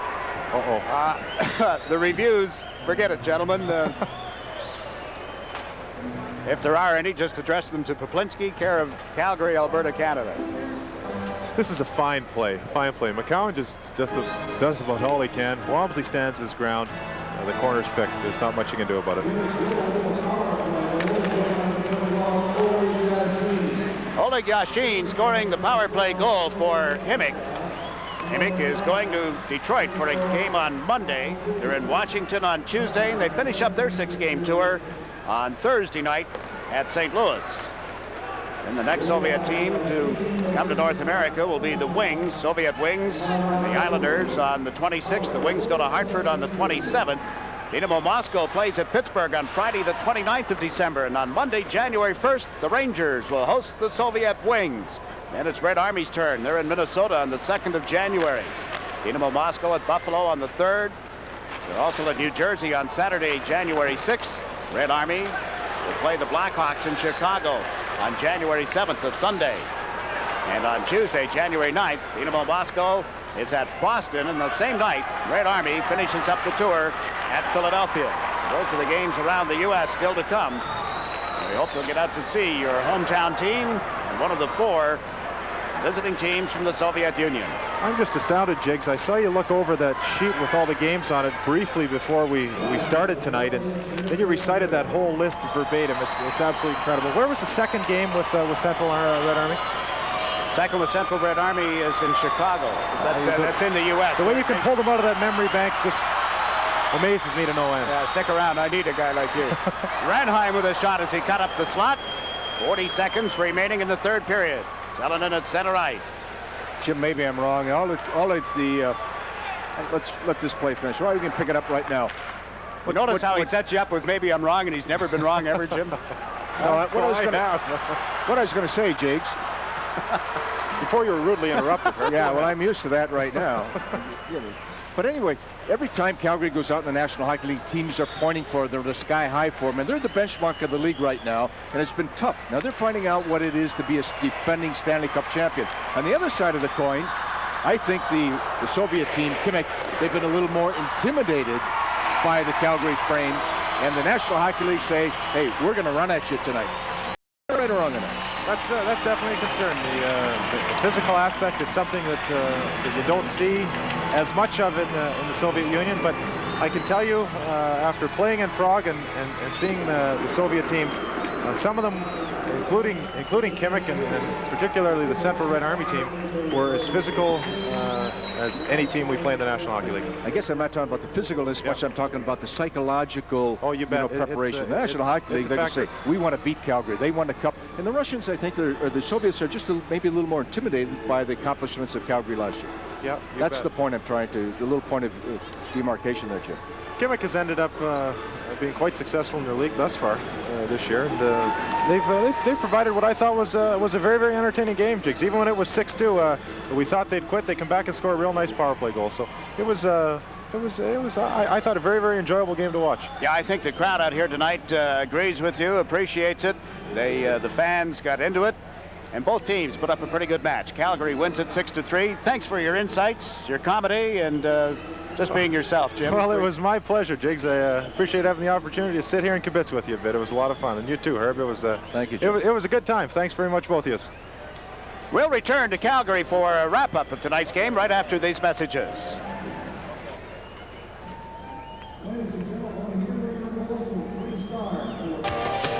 At Calgary tonight, the Stanley Cup champs, the Flames, defeat Himik of the Soviet Union by a final score of 6-3. And the big man for Calgary was the little guy, number 14, Theo Fleury, who had himself quite a night. A couple of goals, threw the weight around, had a couple of assists as well. This was one of his goals, in fact, the first of the night, coming at 14:52 of the opening period, following a face-off in the Soviet end of the ice. And he upset a lot of those the Soviet players as well, Herbie. They seemed to be very involved, and I read an interesting quote today saying that I enjoy this game. We're going to find out just how much he did enjoy playing the Soviets tonight as he moves into our studio downstairs. Theo, I know you had fun. The players of the Soviet team have fun playing against you, do you think?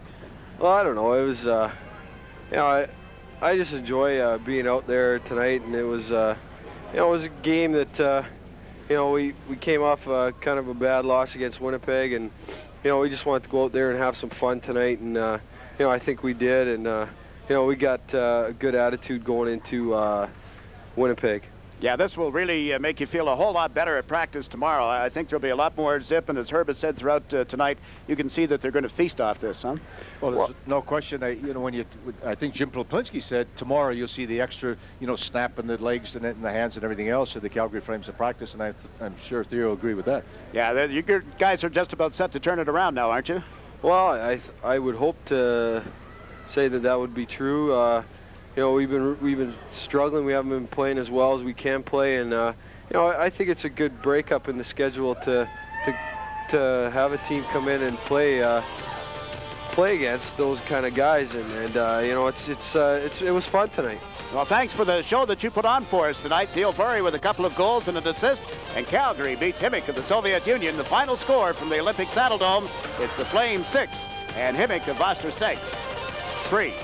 And the Soviet series will continue. They go on into Detroit for a game on Monday and Washington on Tuesday. For Herb Brooks, I'm Jakes McDonald. Thanks for joining us on Sports Channel America. There's a lot more NHL action to come on the official network of the National Hockey League.